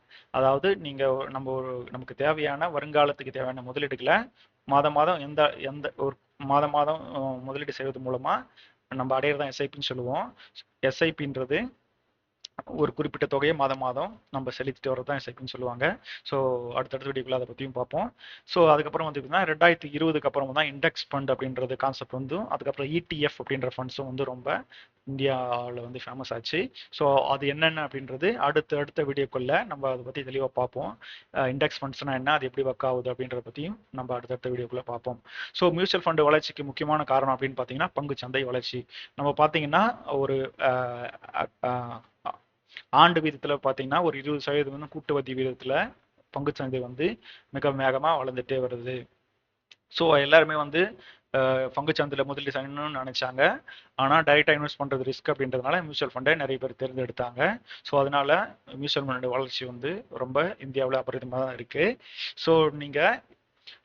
ஸோ அது இல்லாமல் பல்வேறு கட்டுப்பாட்டு அமைப்புகள் மியூச்சுவல் ஃபண்டை கட்டுப்படுத்துறதுக்கு அரசாங்கம் ரெகுலேஷன்ஸும் முறையாக வகுத்திருக்கிறதுனால இப்போ நிறைய பேர் வந்து விரும்பி மியூச்சுவல் ஃபண்டில் முதலீடு செய்யறதுக்கு முனைந்திருக்கிறாங்க. அதுக்கப்புறம் பார்த்தீங்கன்னா டிஜிட்டல் பரிவர்த்தனை. நம்ம கோவிடுக்கு அப்புறமா பார்த்தீங்கன்னா நம்ம டிமானிட்டைசேஷனுக்கு அப்புறம் பார்த்தீங்கன்னா எல்லாமே வந்து ஆன்லைன் டிரான்சாக்ஷன்லாம் ரொம்ப ரேப்பிடாக வளர்ச்சி அடைஞ்சிருக்கு. ஸோ அதுக்கேற்ற மாதிரி முதலீடுலையும் வந்து பார்த்தீங்கன்னா ஆப் வந்து டிஜிட்டல் பரிவர்த்தனையில் பெரிய அளவில் பங்காற்றி வருது. ஸோ நீங்கள் மியூச்சுவல் ஃபண்ட் இன்வெஸ்ட் பண்ணுறதுக்கு நீங்கள் டிஜிட்டல் ஆப் மூலமாகவே இப்போ இன்வெஸ்ட்மெண்ட் செய்ய முடியும். அல்லது நீங்கள் வாங்கினதை டிஜிட்டல் பரிவர்த்தனை மூலமாக விற்று உங்கள் அக்கௌண்ட்டுக்கு பணத்தையும் கொண்டு வந்துக்க முடியும். எல்லாமே டிஜிட்டல் வழியே போயிடும். நீங்கள் யாரையும் அப்ரோச் பண்ண வேண்டியதில்லை. நீங்கள் எஸ்ஐபியை வந்து இந்த டிஜிட்டல் ஆப்லேயே பண்ணுற அளவுக்கு பொதுவான இன்ஃப்ராஸ்ட்ரக்சர்லாம் டெவலப் ஆகிருக்கிறதுனால நீங்கள் டிஜிட்டலாகவே இது எல்லாமே பண்ணிக்க முடியும். ஸோ இதெல்லாம் வந்து மியூச்சுவல் ஃபண்டினுடைய வளர்ச்சிக்கு ஒரு காரணமாக இருக்குது. அது இல்லாமல் பார்த்தீங்கன்னா நுகர்வோருக்கும் வந்து விழிப்புணர்வு இருக்குது, பெரிய அளவில் வளர்ந்துருக்கு கோவிடுக்கு அப்புறமா. மியூச்சுவல் ஃபண்டு பார்த்தீங்கன்னா பெரிய அளவில் வந்து வளர்ந்துருக்கு. இந்தியாவில் இப்போ இருக்கிற பாப்புலேஷன் லெஸ் தென் 5% மட்டும் தான் ஸ்டாக்ஸில் இன்வெஸ்ட் பண்ணுறாங்க. ஆனால் கோவிடுக்கு அப்புறம் அதனுடைய வளர்ச்சி வந்து ரொம்ப ரேப்பிட் க்ரோத்தாக இருக்குது. ஆனால் வளர்ந்த யூஎஸ் போன்ற நாட்களில் 40 to 45 வரையும் வந்து பப்ளிக்ஸ் வந்து ஸ்டாக்ஸ்லையும் மியூச்சுவலும் இடிஎஃப்லையும் இன்வெஸ்ட் பண்ணுவாங்க. ஆனால் இந்தியாவில் வந்து பார்த்தீங்கன்னா ரேஷியோ குறைவாக தான் இருக்குது. ஆனால் இப்போ இருக்கக்கூடிய யங்ஸ்டர்ஸ் வந்து பார்த்தீங்கன்னா மியூச்சுவல் ஃபண்டில் வந்து பெரிய அளவில் முதலீடு செய்கிறாங்க. கோவிடுக்கு அப்புறம் அதனுடைய வளர்ச்சி வந்து ரேப்பிடாக வளர்ந்துருக்குன்றது உண்மைதான். ஸோ அடுத்து வந்து பார்த்தீங்கன்னா ஒரு மியூச்சுவல் ஃபண்டுன்றது ஒரு ஃபினான்ஷியல் சாதனம் தான், முதலீட்டு சாதனம். ஸோ நீங்கள் உங்களுடைய ரிஸ்க்கு ஏற்ற மாதிரி நீங்கள் ஃபண்ட்ஸையும் சூஸ் பண்ணிவிட்டு நீங்கள் முதலீடு செய்ய முடியும். ஸோ அடுத்தடுத்த வீடியோக்குள்ள என்னென்ன ஸ்கீம்ஸ் இருக்குது அப்படின்றத பற்றி பார்ப்போம். ஸோ மியூச்சுவல் ஃபண்ட் எப்படி செயல்படுதுன்னு நம்ம ஆல்ரெடி பார்த்தோம். ஸோ பப்ளிக்கிட்டேருந்து ஃபண்டை கலெக்ட் பண்ணுறாங்க. அவங்க stocks, bonds, money market instrument, இது மாதிரி நிறைய அசெட்டில் இன்வெஸ்ட் பண்ணுறாங்க. இடிஎஃப், கோல்டு இடிஎஃப், நிறைய ஸ்கீம்ஸ் இருக்குது. அது எல்லாத்துலேயுமே இன்வெஸ்ட் பண்ணுறாங்க. ஸோ இதுதான் மியூச்சுவல் ஃபண்ட் எப்படி செயல்படுதுன்னு பார்த்தீங்கன்னா, முதலீட்டாகிட்டது, அதாவது பணம் வாங்குறாங்க. பணம் எப்படி வாங்குறாங்க? லம்பு சம்பாவும் வாங்குறாங்க, எஸ்ஐபி மூலமாக வாங்குறாங்க. எஸ்ஐபின்றது மந்த்லி ஒரு குறிப்பிட்ட தொகையை வந்து அந்த ஸ்கீம்ஸில் முதலீடு பண்ணுறது. லம்பு சம் பண்ணுறது உங்ககிட்ட இருக்கிற தொகையை ஒரே சமயத்தில் முதலீடு செய்கிறது. எஸ்ஐபின்றது நீங்கள் வந்து மாதம் முதலீடு செய்கிறது. லம்பு சம்ன்றது ஒரே உங்கள் கிட்ட இருக்கிற அமௌண்ட்டை ஒரே டைமில் இன்வெஸ்ட் பண்ணுறது. ஸோ நீங்கள் எஸ்ஐபி சூஸ் பண்ணீங்கன்னா உங்களுக்கு நெட் அசெட் வேல்யூ ஆவரேஜ் ப்ரைஸில் கிடைக்கும். டாலர் காஸ்ட் ஆவரேஜ்னு சொல்லுவாங்க. ஸோ அப்படி போகும்போது மார்க்கெட் ஏறும்போது இறங்கும் போதும் நீங்கள் ஈவனாக நீங்கள் இன்வெஸ்ட் பண்ணும்போது உங்களுக்கு அவனுடைய ஆவரேஜ் ப்ரைஸ் கிடைக்கிறதுக்கான வாய்ப்புகள் இருக்குது. மார்க்கெட் வந்து கிராஷ்லேயோ அல்லது 30-40% வீழ்ச்சியில் இருக்கும்போது நீங்கள் லம்சமாக இன்வெஸ்ட் பண்ணலாம். அப்படி பண்ணும்போது உங்களுக்கு நெட் அசெட் வேல்யூ வந்து குறைஞ்ச விலையில் கிடைக்கிறதுக்கான வாய்ப்புகள் இருக்குது. ஸோ இங்கே வந்து பணம் வந்து ஒரு நிதியாக திரட்டப்படுது. ஃபுல்டு அசெட் மேனேஜ் கம்பெனி ஒரு 40% போடுறாங்க, 60% வந்து பப்ளிக் கிட்ட இருந்து கலெக்ட் பண்ணுறாங்க. இப்போ அதை கம்பைன் பண்ணி ஒரு அமௌண்ட் சேருது. இந்த அமௌண்ட்டை வந்து இந்த அசெட் மேனேஜ் கம்பெனி வந்து ஒரு ஃபண்ட் மேனேஜ் கிட்ட கொடுத்து அந்த ஃபண்டை மேனேஜ் பண்ணுறாங்க. வரக்கூடிய லாபத்தை அவங்க அந்த ஃபண்டை மேனேஜ் பண்ணுறக்கூடிய எக்ஸ்பென்ஸ் எடுத்துட்டு அவங்களுக்கு கொடுத்துறாங்க. அந்த எக்ஸ்பென்ஸ் வந்து 1% to 1.5% இருக்கணும் அப்படின்றது செபி ரூல்ஸ். ஸோ அதை இப்போ 100 ரூபான்னா அவங்களுடைய செலவு வந்து 1%, அதாவது அந்த 1% அல்லது 1.5%க்கு மேலே இருக்கக்கூடாதுன்னு சொல்லியிருக்கிறாங்க. அந்த ரேஷியோக்குள்ளே தான் இருக்கும். ஸோ வரக்கூடிய லாபத்தை அந்த முதலீட்டாளர்கள் கொடுத்து அதை பிரித்து எடுத்துப்பாங்க. ஸோ எந்தெந்த விதத்தில் அவங்க முதலீடு செஞ்சுருக்காங்களோ அதுக்கேற்ற மாதிரி அந்த ஃபண்டு வந்து பிரித்து கொடுக்கப்படும். ஸோ இது இல்லாமல் இதில் இன்னும் நிறைய விஷயங்கள் மியூச்சுவல் ஃபண்டு பற்றி இருக்குது. அதெல்லாம் நம்ம அடுத்தடுத்த வீடியோக்குள்ளே பார்க்கலாம். ஸோ நிதி மேலாளர் அவர் தான் வந்து அந்த ஃபண்டை வந்து பராமரிக்கிறார். அவர் தான் எந்த ஷேர்ஸில் இன்வெஸ்ட் பண்ணணும் அப்படின்னு முடிவு பண்ணுறார், எந்த கடன் பத்திரத்தில் முதலீடு பண்ணணும்னு முடிவு பண்ணுறாரு. ஸோ அவருடைய வேலை என்னன்னு பார்த்தீங்கன்னா, அவர் தான் வந்து சந்தை எந்த இடத்துல நல்ல வாய்ப்புகள் இருக்குது, எந்த இடத்துல ஃபண்டு இன்வெஸ்ட் பண்ணால் நமக்கு க்ரோத் இருக்கும் அப்படின்றத அவர் தான் சூஸ் பண்ணுறாரு. ஸோ அதனால் அவர் வந்து செலக்ட் பண்ணிட்டு எந்த இடத்துல நல்ல ரிட்டர்ன் இருக்கோ அந்த இடத்துல இது பண்ணுறாரு. சந்தை நிலை மற்றும் பொருளாதார வளர்ச்சி போன்ற பல்வேறு காரணிகளை அவர் வந்து மதிப்பீடு செய்கிறார். ஸோ இதுதான் வந்து ஃபண்ட் மேனேஜரோட. ஸோ அதுக்கப்புறம் வந்து அது ஃபண்டு வந்து அப்புறம் நல்ல ஸ்டாக்ஸில் இன்வெஸ்ட் பண்ணுறாரு. அதுக்கப்புறம் அவனுடைய அப்ரிசியேஷன். ஸோ இப்போ நான் ஒரு ஸ்டாக்ஸில் இன்வெஸ்ட் பண்ணுறாரு அப்படின்னா 100 ரூபாய்க்கு வாங்குறாரு. அந்த பங்கு 150 உயருதுன்னா அப்போ 50 ரூபா அந்த அந்த ஃபண்டுக்கு லாபம். ஸோ இது மாதிரி அவர் அது மாதிரி மற்ற மற்ற என்னென்ன பங்குலாம் முதலீடு செஞ்சிருக்காரோ அது மொத்தம் கம்பைன் பண்ணி அதுக்குடைய லாபம் நஷ்டம் இது மொத்தமே கணக்கு பண்ணி லாபம்னா லாபம் நஷ்டம் தான் நஷ்டம். அப்போ அந்த 100 கோடியிலேருந்து எந்த அளவுக்கு வளர்ந்துருக்கு 130 கோடி வளர்ந்துருக்குன்னா அப்போ 30 கோடி வளர்ச்சி. அப்போ அந்த அவங்க எந்த அளவுக்கு முதலீடு செஞ்சிருக்காங்களோ அவங்களுக்கு அதுக்கேற்ற மாதிரி அந்த நெட் அசெட் வேல்யூவில் பிரித்து முதலீட்டுக்கு வழங்கப்படும். இதுதான் வந்து ஒரு பேசிக்கான கான்செப்ட். ஸோ அதுக்கப்புறம் அதுக்கு நீங்கள் சில குறிப்பிட்ட ஸ்டாக்ஸில் இன்வெஸ்ட் பண்ணும்போது அந்த டிவிடெண்ட் அப்படின்னு கொடுப்பாங்க. டிவிடெண்ட்ன்றது ஒரு கம்பெனி சம்பாதிக்கக்கூடிய லாபத்தில் ஒரு குறிப்பிட்ட பங்கு வந்து தன்னுடைய முதலீட்டாளர்களுக்கு கொடுக்கும். அதுதான் டிவிடெண்ட் அப்படின்னு சொல்லுவாங்க. அந்த டிவிடெண்ட்டும் வந்து பார்த்தீங்கன்னா 1% வரையும் இருக்கிறதுக்கு வாய்ப்புகள் இருக்கு. ஸோ இப்போ 100 ரூபாய் இருக்க பங்குன்னா 1 ரூபாய் வரையும் டிவிடெண்டா கொடுப்பாங்க. அந்த அந்த அந்த மாதிரி அதில் அது மூலமா வரக்கூடிய வருவாயும் இந்த பூல்ட் ஆஃப் அமௌண்ட் அந்த அந்த முதலீட்டு தொகையில ஆட் பண்ணிடுவாங்க. அதே மாதிரி வட்டியா வரக்கூடிய வருவாய் சில டெப்ட் இன்ஸ்ட்ருமெண்ட்ல இன்வெஸ்ட் பண்ணியிருப்பாங்க. ஃபிக்ஸ்ட் டெபாசிட் மாதிரி இருக்கக்கூடிய இன்ஸ்ட்ருமெண்ட்ல இன்வெஸ்ட் பண்ணியிருப்பாங்க. பாண்டு அதெல்லாம் இன்வெஸ்ட் பண்ணியிருப்பாங்க. பாண்டு வரக்கூடிய ரிட்டர்ன்ஸும் இதில் ஆட் பண்ணி அப்போ அவங்களுக்கான நீங்கள் முதலீடு செஞ்ச அமௌண்ட்லேருந்து டிப்ரிசியேஷன் ஆயிருக்கும். ஸோ அப்ரிசியேஷன் ஆயிருக்கும். அந்த அப்ரிசியேஷன் அமௌண்ட்டை வந்து பிரித்து முதலீட்டுக்காக கொடுப்பாங்க. ஸோ அதுக்கப்புறம் ரிடம்ஷன்னா நீங்கள் நெட் அசெட் வேல்யூ வளர்ந்த பிறகு நீங்கள் தேவையான போது அதை வந்து நீங்கள் ரிட்டர்ன் எடுத்துக்க முடியும். ஸோ நெட் அசெட் வந்து நீங்கள் முதல்ல ஃபர்ஸ்ட்ல இன்வெஸ்ட் பண்ணும்போது நெட் அசெட் வேல்யூ 10 ரூபா இருக்குன்னா உங்களுடைய வேல்யூ வளர்ந்து ஒரு 13 ரூபா நெட் அசெட்னா உங்களுக்கு லாபம் 3 ரூபாய். நெட் அசெட் வேல்யூ படிக்கணும்னா 10 ரூபாய்க்கு வாங்குறீங்க 13 ரூபாய்க்கு விற்கிறீங்க. அப்போ உங்களுக்கு ஒரு 30% லாபம் அப்படின்ற மாதிரி நீங்கள் இது பண்ணிக்கலாம். ஸோ இதுதான் நெட் அசெட் வேல்யூக்கு ஏற்ற மாதிரி நீங்கள் எவ்வளோ அமௌண்ட் இன்வெஸ்ட் பண்ணிங்களோ அதுக்கேற்ற மாதிரி உங்களுக்கு நெட் அசெட் வேல்யூ இன்ட்டு உங்களுக்கு அதுக்கேற்ற மாதிரி வால்யூம் கிடைக்கும். இதுதான் இப்போ நீங்கள் ரிடம்ஷன் பண்ணணும்னா உங்கள் நெட் அசெட் வேல்யூ செல் பண்ணிவிட்டு நீங்கள் அந்த நீங்கள் நீங்கள் வந்து ஒரு ஆப்பிள் மூலமாக இன்வெஸ்ட் பண்ணியிருந்தாலோ அல்லது ஒரு முகர் ஏஜென்ட் மூலமாக நீங்கள் இன்வெஸ்ட் பண்ணியிருந்தாலோ அவர்கிட்ட நீங்கள் ஃபார்ம் ஃபில் பண்ணி கொடுத்து ரிடம்ஷன் கேட்கலாம். அல்லது நீங்கள் ஆப் மூலமாவோ அல்லது வெப்சைட்டில் போய்ட்டு நீங்கள் உங்கள் ரிக்வஸ்ட் கொடுத்தீங்கன்னா 2 to 3 டேஸில் உங்களுக்கு வந்து உங்களுடைய நீங்கள் ரிஜிஸ்டர் பண்ண பேங்க் அக்கௌண்ட்டுக்கு உங்களுடைய முதலீட்டை வந்து நீங்கள் திரும்ப பெற முடியும். ஸோ இது எல்லாமே ஒரு ஸோ இதில் ஒரு முக்கியமான விஷயம் என்ன பார்த்தீங்கன்னா தொழில்முறை மேலாண்மை. இவங்க எல்லாமே ப்ரொஃபஷனல்ன்றதுனால ஃபண்ட்ஸை வந்து ப்ராப்பராக மேனேஜ்மெண்ட் பண்ணுவாங்க. இவங்களுக்குன்னு சில ரூல்ஸ் வச்சுருக்காங்க. ஸோ ஃபண்ட்ஸை வந்து ஒரே ஃபண்டில் இன்வெஸ்ட் பண்ணாமல் டைவர்சிஃபிகேஷன் மூலமாக எல்லா இடத்துலையும் முதலீடு செய்வாங்க. ஸோ நீங்கள் குறைந்த தொகையிலே இன்வெஸ்ட் பண்ணலாம். இதுக்கு நிறைய மியூச்சுவல் ஃபண்ட் இன்வெஸ்ட் பண்ணுறதுக்கு நிறைய முதலீடு தேவை அப்படின்ற தேவையில்லை. ஒரு குறைந்தபட்ச அமௌண்ட்லேயே நீங்கள் வந்து இன்வெஸ்ட் பண்ண முடியும். ஸோ இதில் நிறைய ஃபண்டில் ஓப்பன் எண்டட் ஸ்கீமில் நிறைய பேர் வாங்கி வித்துட்டே இருப்பாங்க. அதனால நீங்கள் வந்து நீங்கள் பணம் திரும்ப வேணும் அப்படின்னா நீங்கள் உடனடியாக அப்பனாலும் நீங்கள் மீட் எடுக்க முடியும். ஸோ அது இல்லாமல் ELSS equity linked savings scheme அப்படின்ற ஒரு ஸ்கீம்ஸ் இருக்குது. ஸோ இந்த ஸ்கீம்ஸில் நீங்கள் இன்வெஸ்ட் பண்ணீங்கன்னா உங்களுக்கு 18C அப்படின்ற ஒரு ஸ்கீம்ஸ் பட நீங்கள் 1,50,000 வரையும் வரி விலக்கு பெற முடியும். ஸோ மியூச்சுவல் ஃபண்டு பற்றி பேசிக்கான ஒரு விஷயம் என்னன்னு பார்த்தீங்கன்னா தனிப்பட்ட முதலாளி பணம் சேகரித்து தொழில்முறை மேலாண்மையுடன் முதலீடு செய்யும் பாதுகாப்பான மற்றும் திறமையான முதலீட்டு முறை. சிம்பிளான சொல்லணும்னா அவ்வளோதான். ஃபண்டு உங்ககிட்ட கலெக்ட் பண்ணுறாங்க, அவங்க ப்ரொஃபஷனலாக மேனேஜ் பண்ணுறாங்க, அதுக்கான ஒரு சின்ன ஃபீஸ் எடுத்துட்டு மிச்சம் ரிட்டர்ன் இருக்குது முதலீட்டர்கிட்ட திருப்பி கொடுக்குறாங்க. ஸோ இதுதான் வந்து மியூச்சுவல் ஃபண்டுடைய ஒரு பேசிக்கான விஷயம்.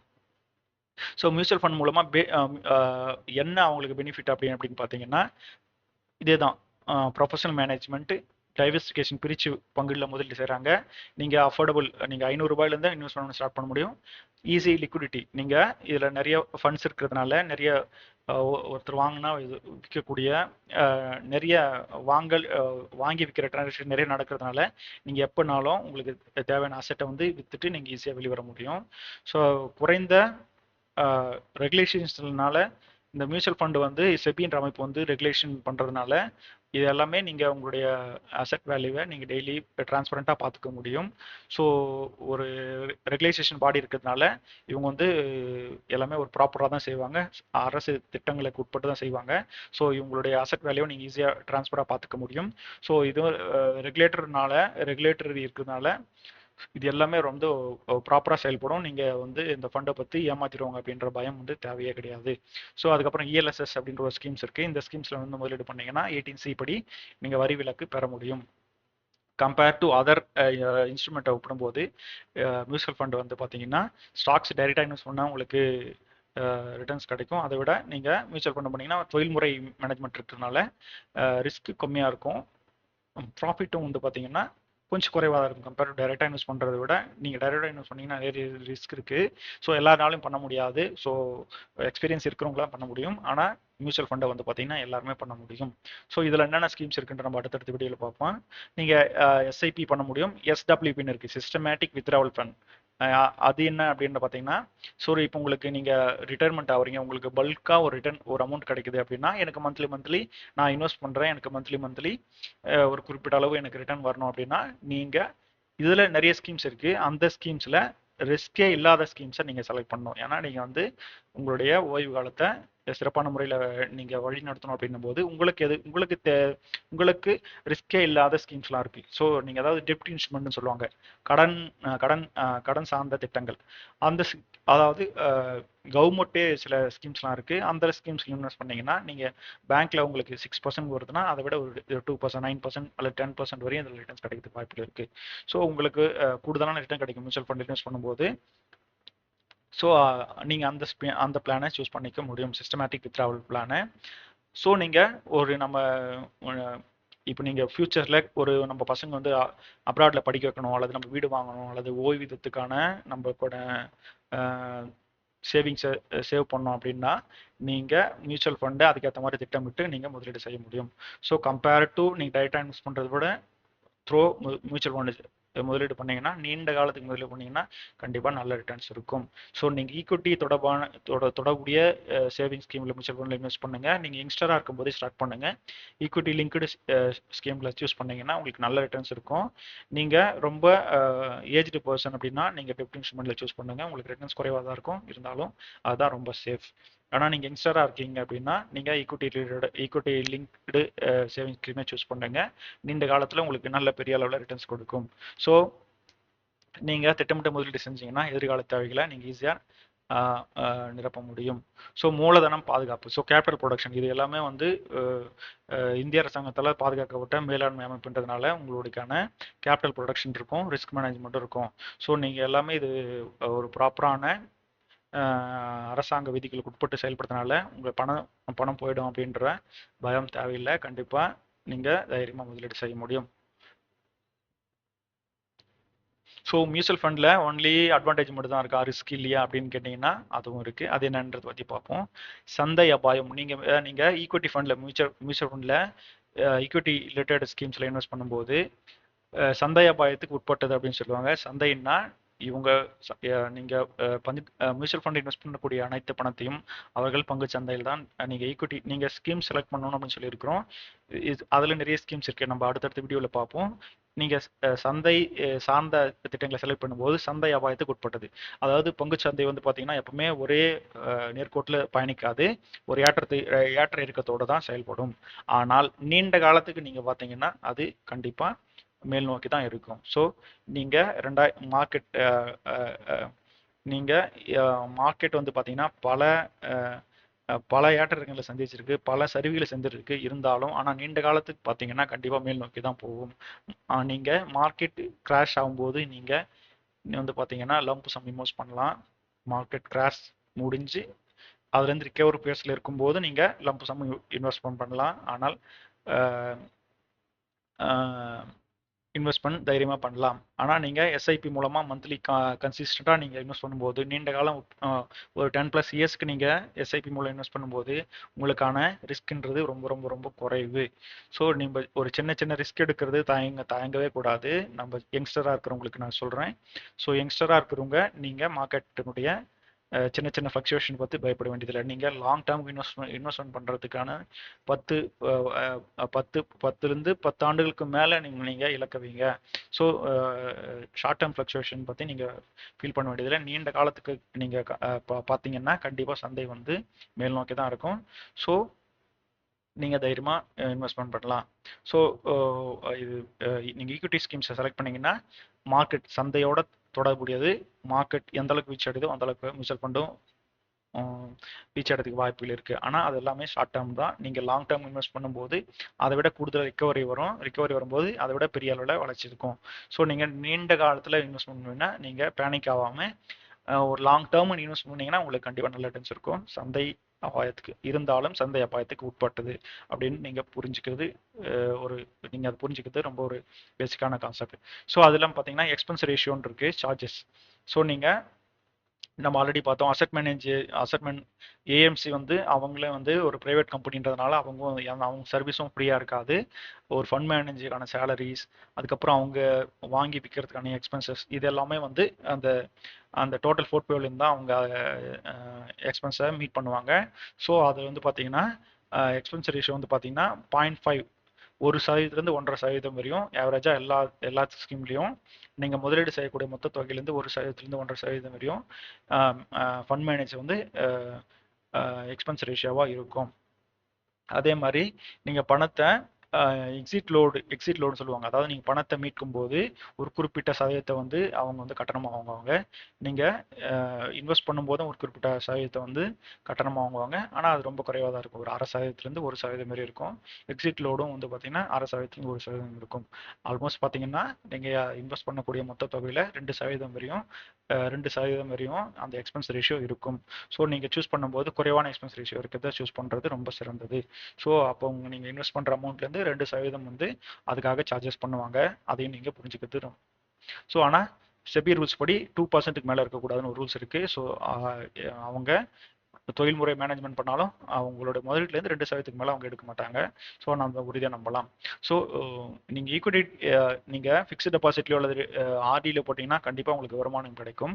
ஆனால் மியூச்சுவல் ஃபண்டில் சந்தை ஏற்ற இருக்கிறதுக்கு உட்பட்டது. ஆனால் நீங்கள் அதுக்கேற்ற மாதிரி இருக்கும். நீங்கள் ஷார்ட் டேர்மில் இன்வெஸ்ட் பண்ணி எடுக்கணும் அப்படின்னு நினச்சிங்கன்னா அந்த ஃப்ளக்சுவேஷன் இருக்கும். ஆனால் லாங் டேர்மில் இன்வெஸ்ட் பண்ணிங்கன்னா கண்டிப்பாக உங்களுக்கு நல்ல ரிட்டர்ன்ஸ் கிடைக்கிறதுக்கு வாய்ப்புகள் இருக்குது. ஸோ மியூச்சுவல் ஃபண்ட் எப்படி அணுகணும்னா நம்ம லாங் டேர்ம் திட்டமிடுதல் தான் ரொம்ப முக்கியம். ஷார்ட் டேர்மில் நீங்கள் இன்வெஸ்ட் பண்ணணும்னு நினச்சிங்கன்னா அது ஒர்க் ஆகாது. ஸோ நீங்கள் வேறு ஏதாவது இன்ஸ்ட்ருமெண்ட்டை நீங்கள் ஷார்ட் டேர்மில் சூஸ் பண்ணுறதுனா ஃபிக்ஸ்டு அசெட்டாக இருக்கக்கூடிய ஆர்டிஓ அல்லது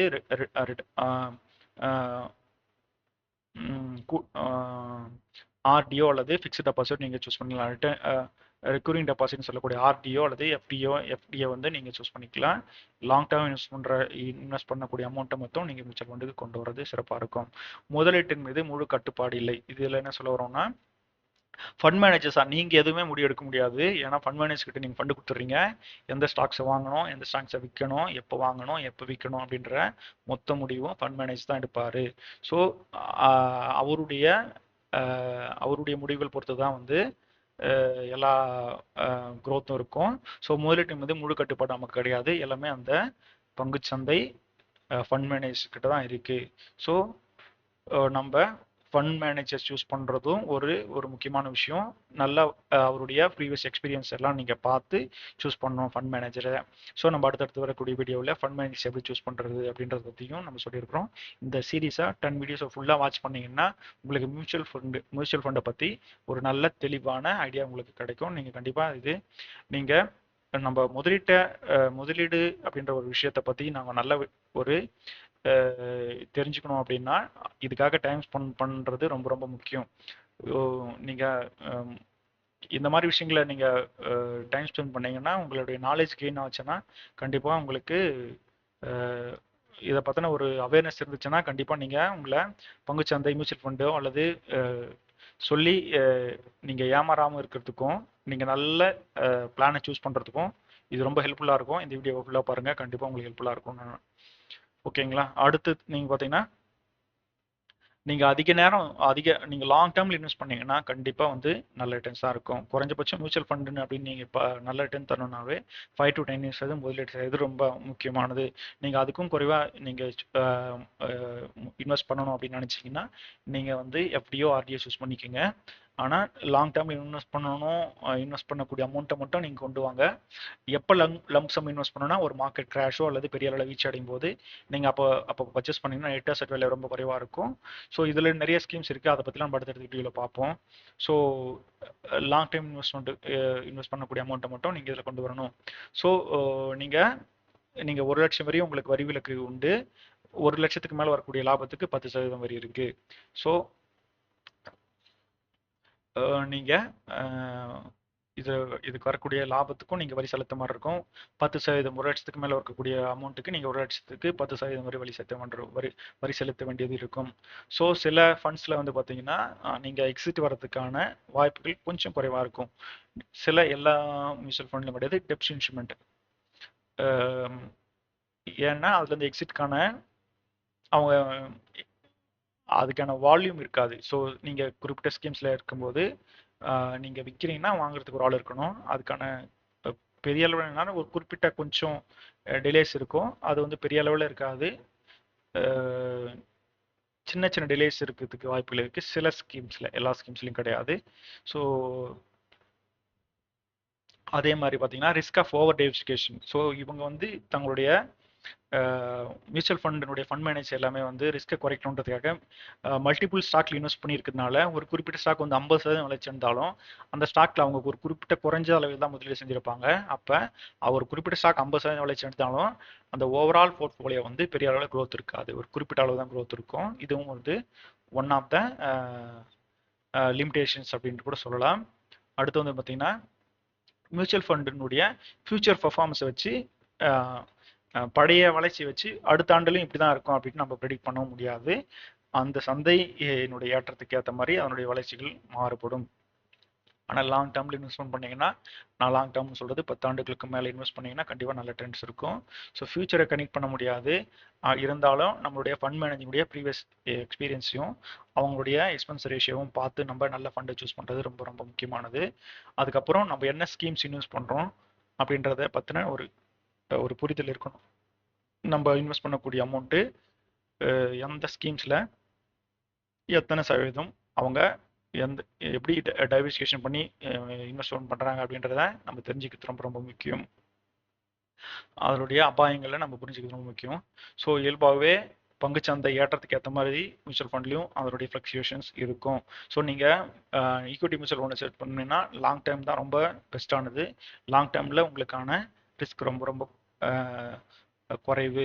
ஸோ நீங்கள் அதே மாதிரி நீங்கள் எக்ஸிட் லோட் அண்ட் டாக்ஸேஷன் இதை பற்றிலாம் நீங்கள் இன்வெஸ்ட் பண்ணுறதுக்கு முன்னாடியே நீங்கள் அதை பற்றி தெரிஞ்சுக்கோங்க. எக்ஸ்பென்ஸ் ரேஷியோ வந்து ரொம்ப குறைவாக இருக்கிறது நல்லது. ஏன்னா இப்போ ஒரு ஸ்கீம்ஸில் 2% இருக்குது, இன்னொரு ஸ்கீமில் 1% இருக்குது, நமக்கு 1% ரிட்டர்ன் கூடுதலாக கிடைக்குதுன்னு அது லாபம் தானே.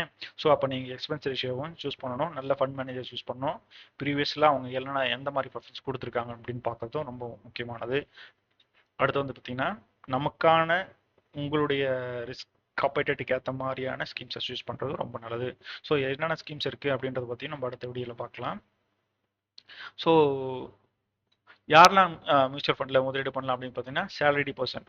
ஸோ நீங்கள் ஒரு சேலரி பர்சனாக இருக்கீங்க, உங்களுக்கு ஃபியூச்சராக ஒரு வீடு வாங்கணும், அல்லது உங்களுடைய பர்சனல் நீட்ஸாக இருக்கணும், இல்லை பசங்களை நல்ல பெரிய காலேஜில் படிக்க வைக்கணும், இது மாதிரி எல்லாருக்கும் ஒரு திட்டங்கள் இருக்கும் இல்லையா. அந்த திட்டங்களை நீங்கள் இந்த எஸ்ஐபி மூலமாக இன்வெஸ்ட் பண்ணி அதுக்கேற்ற மாதிரி நீங்கள் உங்களுடைய ஃபியூச்சர்ஸ்க்கு ஏற்ற மாதிரி நீங்கள் எஸ்ஐபியை சூஸ் பண்ணி நீங்கள் இன்வெஸ்ட் பண்ணலாம்.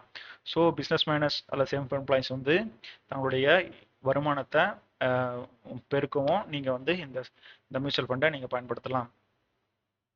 ஸோ அது இல்லாமல் இப்போ புதுசாக இருக்கக்கூடிய யங்ஸ்டர்ஸ் இப்போ தான் வந்து நீங்கள் புதுசாக வேலைக்கு சேர்ந்துருக்கீங்க அப்படின்னா உங்களுக்கு நிறைய டைம் ஹரிசோன் இருக்கும். ஸோ இந்த மாதிரி டைமில் நீங்கள் வந்து பார்த்தீங்கன்னா மியூச்சுவல் ஃபண்டை நீங்களும் ஒரு இன்வெஸ்டராக இருந்து நீங்கள் இன்வெஸ்ட் பண்ணலாம். ஸோ அது இல்லாமல் நீங்கள் ஓய்வு பெற்றவர்கள், நீங்கள் வந்து பார்த்தீங்கன்னா ஒரு நிலையான இப்போ நீங்கள் ஓரளவுக்கு உங்களுக்கு ரிட்டைர்மெண்ட் ஓரளவுக்கு நல்ல ஃபண்டு வந்திருக்கு. ஸோ மாதம் மாதம் எனக்கு ஒரு குறிப்பிட்ட நல்ல ஸ்கீம்ஸில் இன்வெஸ்ட் பண்ணிவிட்டு ரிஸ்க் இல்லாத ஸ்கீமில் இன்வெஸ்ட் பண்ணிவிட்டு எனக்கு மாதம் மாதம் ஒரு குறிப்பிட்ட மந்த்லி சேலரி மாதிரி வரணும் அப்படின்னு நினச்சிங்கன்னா உங்களுடைய ஒரு குறிப்பிட்ட தொகையை மட்டும் நீங்கள் ஓய்வூதியம் பெற்ற குறிப்பிட்ட தொகையிலேருந்து ஒரு சிஸ்டமேட்டிக் வித்ராவல் பிளான் ஏதாவது பிளானை சூஸ் பண்ணிவிட்டு ஒரு குறிப்பிட்ட தொகையை யூஸ் பண்ணிவிட்டு அது மூலமாக மாதம் மாதமாக நீங்கள் வந்து ஒரு இன்கம் மாதிரி நீங்கள் ஜென்ரேட் பண்ணிக்க முடியும் எஸ்டபிள்யூபி பிளான் மூலமாக. ஆனால் நீங்கள் ரிஸ்க் ரொம்ப குறைவாக இருக்கக்கூடிய பிளானை சூஸ் பண்ணுறது ரொம்ப ரொம்ப முக்கியமானது. அதுக்கப்புறம் ஹூமன்ஸ் இல்லத்தரசிகளும் வந்து அவங்களுடைய ஃபியூச்சர் தேவைகளுக்காக ஒரு மாதம் ஒரு குறிப்பிட்ட தொகையை வந்து எஸ்ஐபி மூலமாகவோ அல்லது கோல் பேஸ்ட் இன்வெஸ்ட்மெண்ட் மூலமாக அவங்க பசங்களுடைய கல்விக்காகவோ அல்லது அவங்களுடைய ஃபியூச்சர் தேவைக்காக ஒரு குறிப்பிட்ட பணத்தை வந்து நீங்கள் வந்து திட்டமிட்டு முதலீடு செய்ய முடியும். அதுக்கப்புறம் யங் ப்ரொஃபஷனல்ஸ், ஸோ இப்போ தான் வந்து புதுசாக வேலைக்கு சேர்ந்துருக்கிறீங்க அப்படின்னா உங்களுடைய ஃபியூச்சர் நீட்ஸ்க்காகவும் உங்களுடைய இன்கம் பெருக்கிறதுக்காகவும் நீங்கள் வந்து சின்ன வயசுலேருந்தே முதலீடு செய்ய முடியும். நீங்கள் எந்த அளவுக்கு உங்களுடைய இன்வெஸ்ட்மெண்ட்டை ரொம்ப யங் ஏஜ்லேயே ஸ்டார்ட் பண்ணுறீங்களோ, அந்த இன்வெஸ்ட்மெண்ட்டுக்கான ஹரிசோனை நீங்கள் எந்த அளவுக்கு ரொம்ப லாங் டேர்ம் குடிக்கிறீங்களோ அதுக்கேற்ற மாதிரி கூட்டு வட்டி பெரிய அளவில் உங்களுக்கு வளர்ச்சி கொடுக்கும். ஒரு 5,000 ரூபாய் 30 வருஷம் முதலீடு செய்யறதுக்கும் அதே 5,000 ரூபாய் 40 வருஷம் முதலீடு செய்யறதுக்கும் நீங்கள் அந்த காம்பவுண்ட் இன்ட்ரெஸ்ட் கால்குலேஷன் வச்சு பார்த்தீங்கன்னா அதுக்கு இதுக்கும் பெரிய அளவில் டிஃப்ரென்ஸ் இருக்கும். ஸோ கூட்டு வட்டி வந்து அந்த 10 இயர்ஸ் கூடுதலான டைம் கொடுத்தீங்கன்னா அது வந்து பெரிய அளவில் டிஃப்ரென்ஸ் இருக்கும். அதனால நீங்கள் வந்து ஸ்டார்ட் ஏர்லி, நீங்கள் முன்னாடியே இன்வெஸ்ட் பண்ணீங்கன்னா உங்களோட வளர்ச்சி வந்து பெரிய அளவில் இருக்கும். ஸோ நீங்கள் அதே மாதிரி இஎல்எஸ் ஸ்கீம் இருக்குது, ஈக்விட்டி லிங்க்டு சேவிங் ஸ்கீம்ஸ்னு சொல்லுவாங்க. இந்த மியூச்சுவல் ஃபண்டில் நீங்கள் மியூச்சுவல் ஃபண்டில் இன்வெஸ்ட் பண்ணக்கூடிய அமௌண்ட்டுக்கு 18C கீழ் வரி விலக்கு பெற முடியும். 1,00,000க்கு நீங்கள் 1,00,000 வரையும் உங்களுக்கு டேக்ஸ் கிடையாது. 1,00,000க்கு மேலே 10% வரி வந்து நீங்கள் லாங் டேர்ம் கேபிட்டல் கெயினாக வந்து செலுத்துகிற மாதிரி இருக்கும். வரின்றது அவ்வளோதான். நீங்கள் முதலீடு செய்யறதுக்கு பெரிய தொகை தேவைன்னு ஆல்ரெடி சொல்லியிருந்தோம். நீங்கள் 500லேருந்து எஸ்ஐபி மூலம் முதலீடு செய்யலாம். ஓகேங்களா? அடுத்து வந்து பார்த்தீங்கன்னா,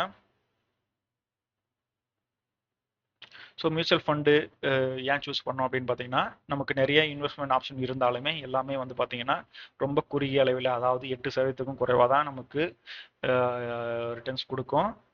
ஆனால் மியூச்சுவல் ஃபண்ட் அப்படி கிடையாது. நீங்கள் ஈக்விட்டி லிங்க்டோ அல்லது பேலன்ஸ்டு ஈக்விட்டி ஸ்கீம்ஸோ செலக்ட் பண்ணீங்கன்னா கம்பேர் டு அதர் இன்ஸ்ட்ருமெண்ட்டை விட டபுள் மடங்கு. இப்போ மற்ற இன்ஸ்ட்ருமெண்ட்லாம் 7%, 7.5%, ஃபிக்ஸ்ட் டெபாசிட்லாம் 6% அப்படி கொடுக்கும்போது மியூச்சுவல் ஃபண்டு லாங் டேர்மில், அதாவது 10 ஆண்டுகளுக்கு மேலே முதலீடு செய்யும்போது 15லேருந்து 18% கொடுக்கறதுக்கான வாய்ப்புகள் இருக்குது. ஸோ அப்படி இருக்கும்போது பெஸ்ட் ரிட்டர்ன் கொடுக்கக்கூடியது அப்படின்னு பார்த்தீங்கன்னா மியூச்சுவல் ஃபண்டாக தான் இருக்கும். ஸோ மியூச்சுவல் ஃபண்டில் வந்து லாங் டைம் இன்வெஸ்ட் பண்ணுறது ரொம்ப பெரிய அளவில் நல்ல உங்களுடைய கேபிட்டல் அப்ரிசியேஷன் இருக்கும். ஸோ நீங்கள் ஃபிக்ஸ்ட் டெபாசிட் இன்வெஸ்ட் பண்ணிங்கன்னா ஜஸ்ட் 5 to 6 தான் இருக்கும். ரொம்ப பாதுகாப்பான முதலீடு. நம்ம எப்பவுமே நம்மக்கிட்ட இருக்கிறத எஃப்டிலையும் கொஞ்சம் இன்வெஸ்ட் பண்ணணும், மியூச்சுவல் ஃபண்ட்லையும் பண்ணணும். எல்லாமே ஒரே ஒரு மியூச்சுவல் ஃபண்ட்லேயும் இன்வெஸ்ட் பண்ணாமல் எஃப்டிலும் பண்ணாமல் கொஞ்சம் கோல்டு, கொஞ்சம் எஃப்டி, கொஞ்சம் மியூச்சுவல் ஃபண்ட், இப்படி நம்ம போர்ட்ஃபோலியோவை டிசைன் பண்ணிக்கிறது ரொம்ப முக்கியம். ஸோ நீங்கள் எஃப்டியில் ஒரு 20%, கோல்டில் ஒரு 30%, மிச்சம் இருக்கிறது மியூச்சுவல் ஃபண்டு, அப்படி நீங்கள் சூஸ் பண்ணும்போது அந்த மியூச்சுவல் ஃபண்டை செலக்ட் பண்ணுறது ஈக்விட்டி சூஸ் பண்ணுறது கரெக்டாக இருக்கும். ஏன்னா நம்ம ஆல்ரெடி சேஃப் ஜோனாக இருக்கக்கூடிய எஃப்டியும் கோல்டு சூஸ் பண்ணதுனால அடுத்து கொஞ்சம் ரிஸ்க் எடுத்து ஈக்விட்டியை சூஸ் பண்ணுறது நல்லது. இப்படி தான் நம்ம ஃபண்டை வந்து டைவர்சிஃபிகேஷன் பண்ணியிருக்கணும். ஸோ பேங்க் எப்படி பற்றி எல்லாருக்குமே தெரியும், 5 to 6% தான் இருக்கும். ஆனால் இதில் இருக்கக்கூடிய ரிஸ்க் என்னென்னு பார்த்தீங்கன்னா, இது வந்து பாதுகாப்பானது தான். ஆனால் பணவீக்கம் வந்து 7%க்கு மேலே இருக்கிறதுனால நீண்ட காலத்துக்கு முதலீடு செய்யும்போது உங்களுக்கு பெரிய அளவில் ரிட்டர்ன்ஸ் இருக்காது. ஸோ விலைவாசி ரேப்பிடாக வளர்றதுனால பெரிய அளவில் ரிட்டர்ன் இருக்காது. So PPF, public provident fund அப்படின்ற ஒன்று இருக்குது. இவங்களும் 7% வட்டி வரை நீங்கள் பெற முடியும். இதுக்கு வரி விலக்கு உண்டு. ஆனால் இது வந்து நீங்கள் 12 இதுக்கான டென்யூர் பார்த்தீங்கன்னா 15 இயர்ஸ் இருக்குது. ஸோ இதில் ஒரு ட்ராபேக் என்னென்னு பார்த்தீங்கன்னா, பப்ளிக் ப்ராவிடென்ட் ஃபண்டில் 15 இயர்ஸ். ஸோ 15 இயர்ஸ்க்கு வந்து இது ஏற்றதா அப்படின்னா நம்மளுடைய பணவீக்கம் ரொம்ப ரேப்பிடாக வளர்ந்துருக்கிறதுனால லாங் டேர்மில் இது வந்து பெரிய அளவில் ரிட்டர்ன் தராது. ஸோ அடுத்து வந்து என்பிஎஸ், நேஷனல் பென்ஷன் ஸ்கீம்ஸ் அப்படின்னு சொல்கிறோம். நம்ம கூட்டியே நீங்கள் இதுலேயும் வந்து இன்வெஸ்ட்மெண்ட் பண்ணலாம். இதுவும் வந்து பார்த்தீங்கன்னா ஒரு டைவர்சிஃபிகேஷன் அப்படின்ற இதில் என்பிஎஸ், நேஷனல் பென்ஷன் ஸ்கீம்லையும் நீங்கள் ஒரு குறிப்பிட்ட பங்குச்சந்தையை முதலீடு செய்யலாம். ஸோ பங்குச்சந்தை வந்து நல்ல ரிட்டர்ன்ஸ் கொடுக்கும். அதுக்கேற்ற மாதிரி high risk high reward. So ஒரு நாணயத்தின் 2 பக்கங்கள் மாதிரி ரிஸ்கோ ரிவார்டும் ஒன்று நேர் எதிர் தொடர்புடையது. ஸோ உங்களுக்கு ஹை ரிஸ்க் வேணும்னா ஹை ரிட்டர்ன், நீங்கள் ஹை ரிவார்ட் வேணும்னா ஹை ரிஸ்க்கை நீங்கள் சூஸ் பண்ணி தான் ஆகணும். ஸோ அதுக்குனுடைய ஆல்டர்னேட்டிவ் தான் மியூச்சுவல் ஃபண்ட். ஸோ நீங்கள் டைரெக்டாக எனக்கு ரிஸ்க் ஸ்டாக் மார்க்கெட்டில் இன்வெஸ்ட் பண்ணுறது ரிஸ்க் அப்படின்னு நினைக்கிறவங்க நீங்கள் மியூச்சுவல் ஃபண்ட் மூலமாக இன்வெஸ்ட்மெண்ட் பண்ணலாம்.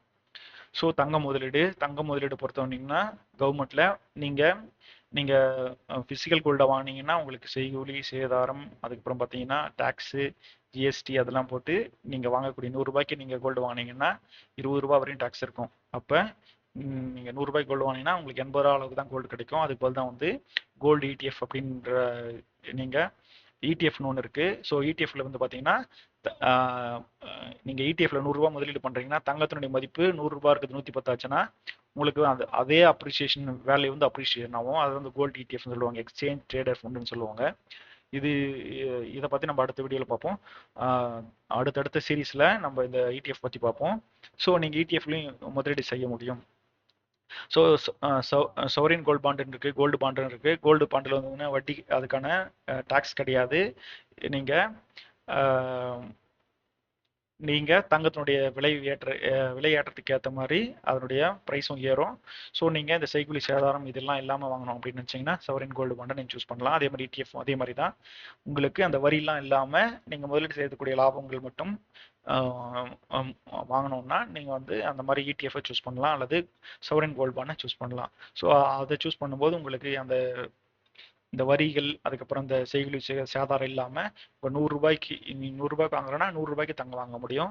நீங்கள் பிசிக்கல்குள்ளே வாங்கினீங்கன்னா ரூ. 70 தான் வாங்க முடியும். நீங்கள் விற்கும்போது திரும்பவும் அதுலேருந்து நீங்கள் ஒரு 10% கழிச்சு தான் விற்க முடியும்.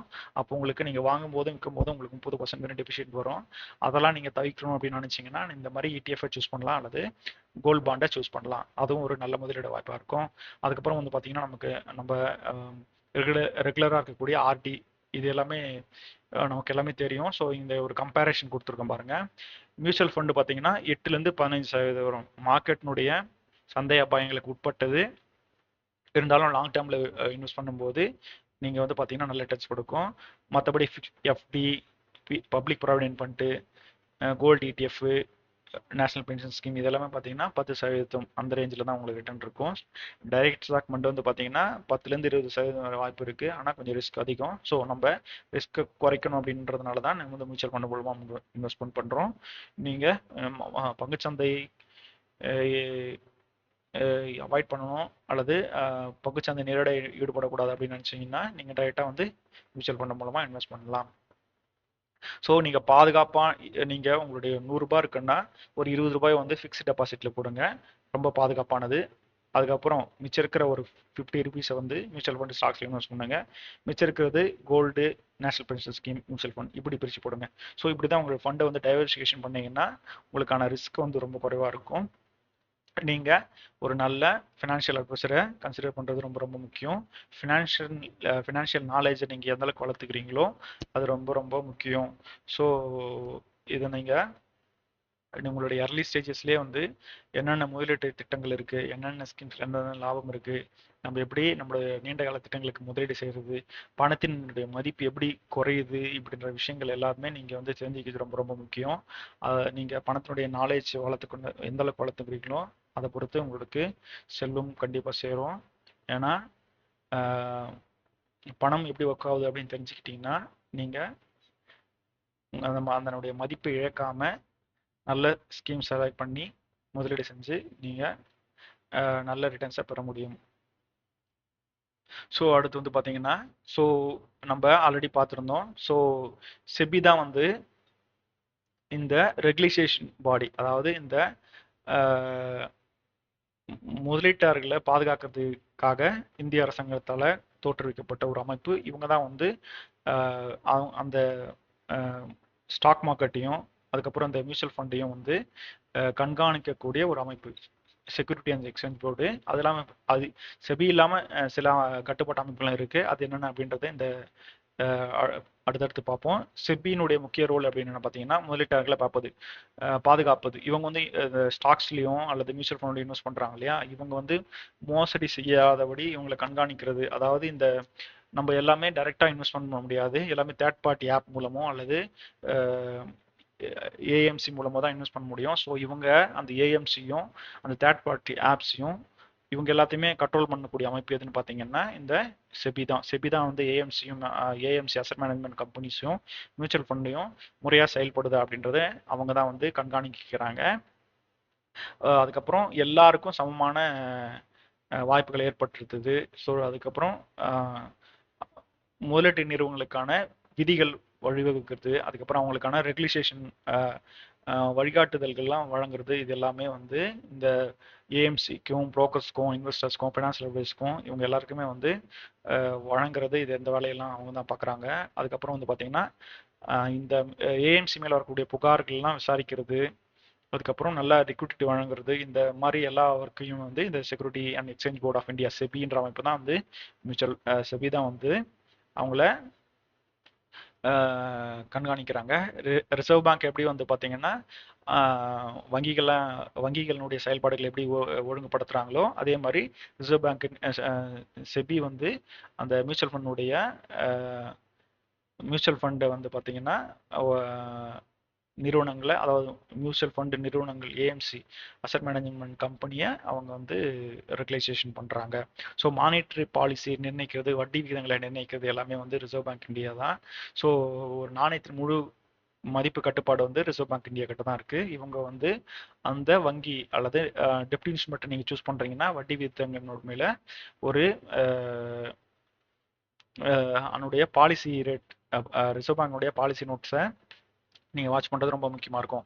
ஸோ இதனுடைய வட்டி விகிதத்தை வந்து அடிக்கடி குறைக்கும் போது நீங்கள் டெப்டி இன்வெஸ்ட்மெண்ட்டில் இன்வெஸ்ட் பண்ணும்போது உங்களுடைய வட்டி விகிதங்கள் குறையதுக்கான வாய்ப்புகள் இருக்குது.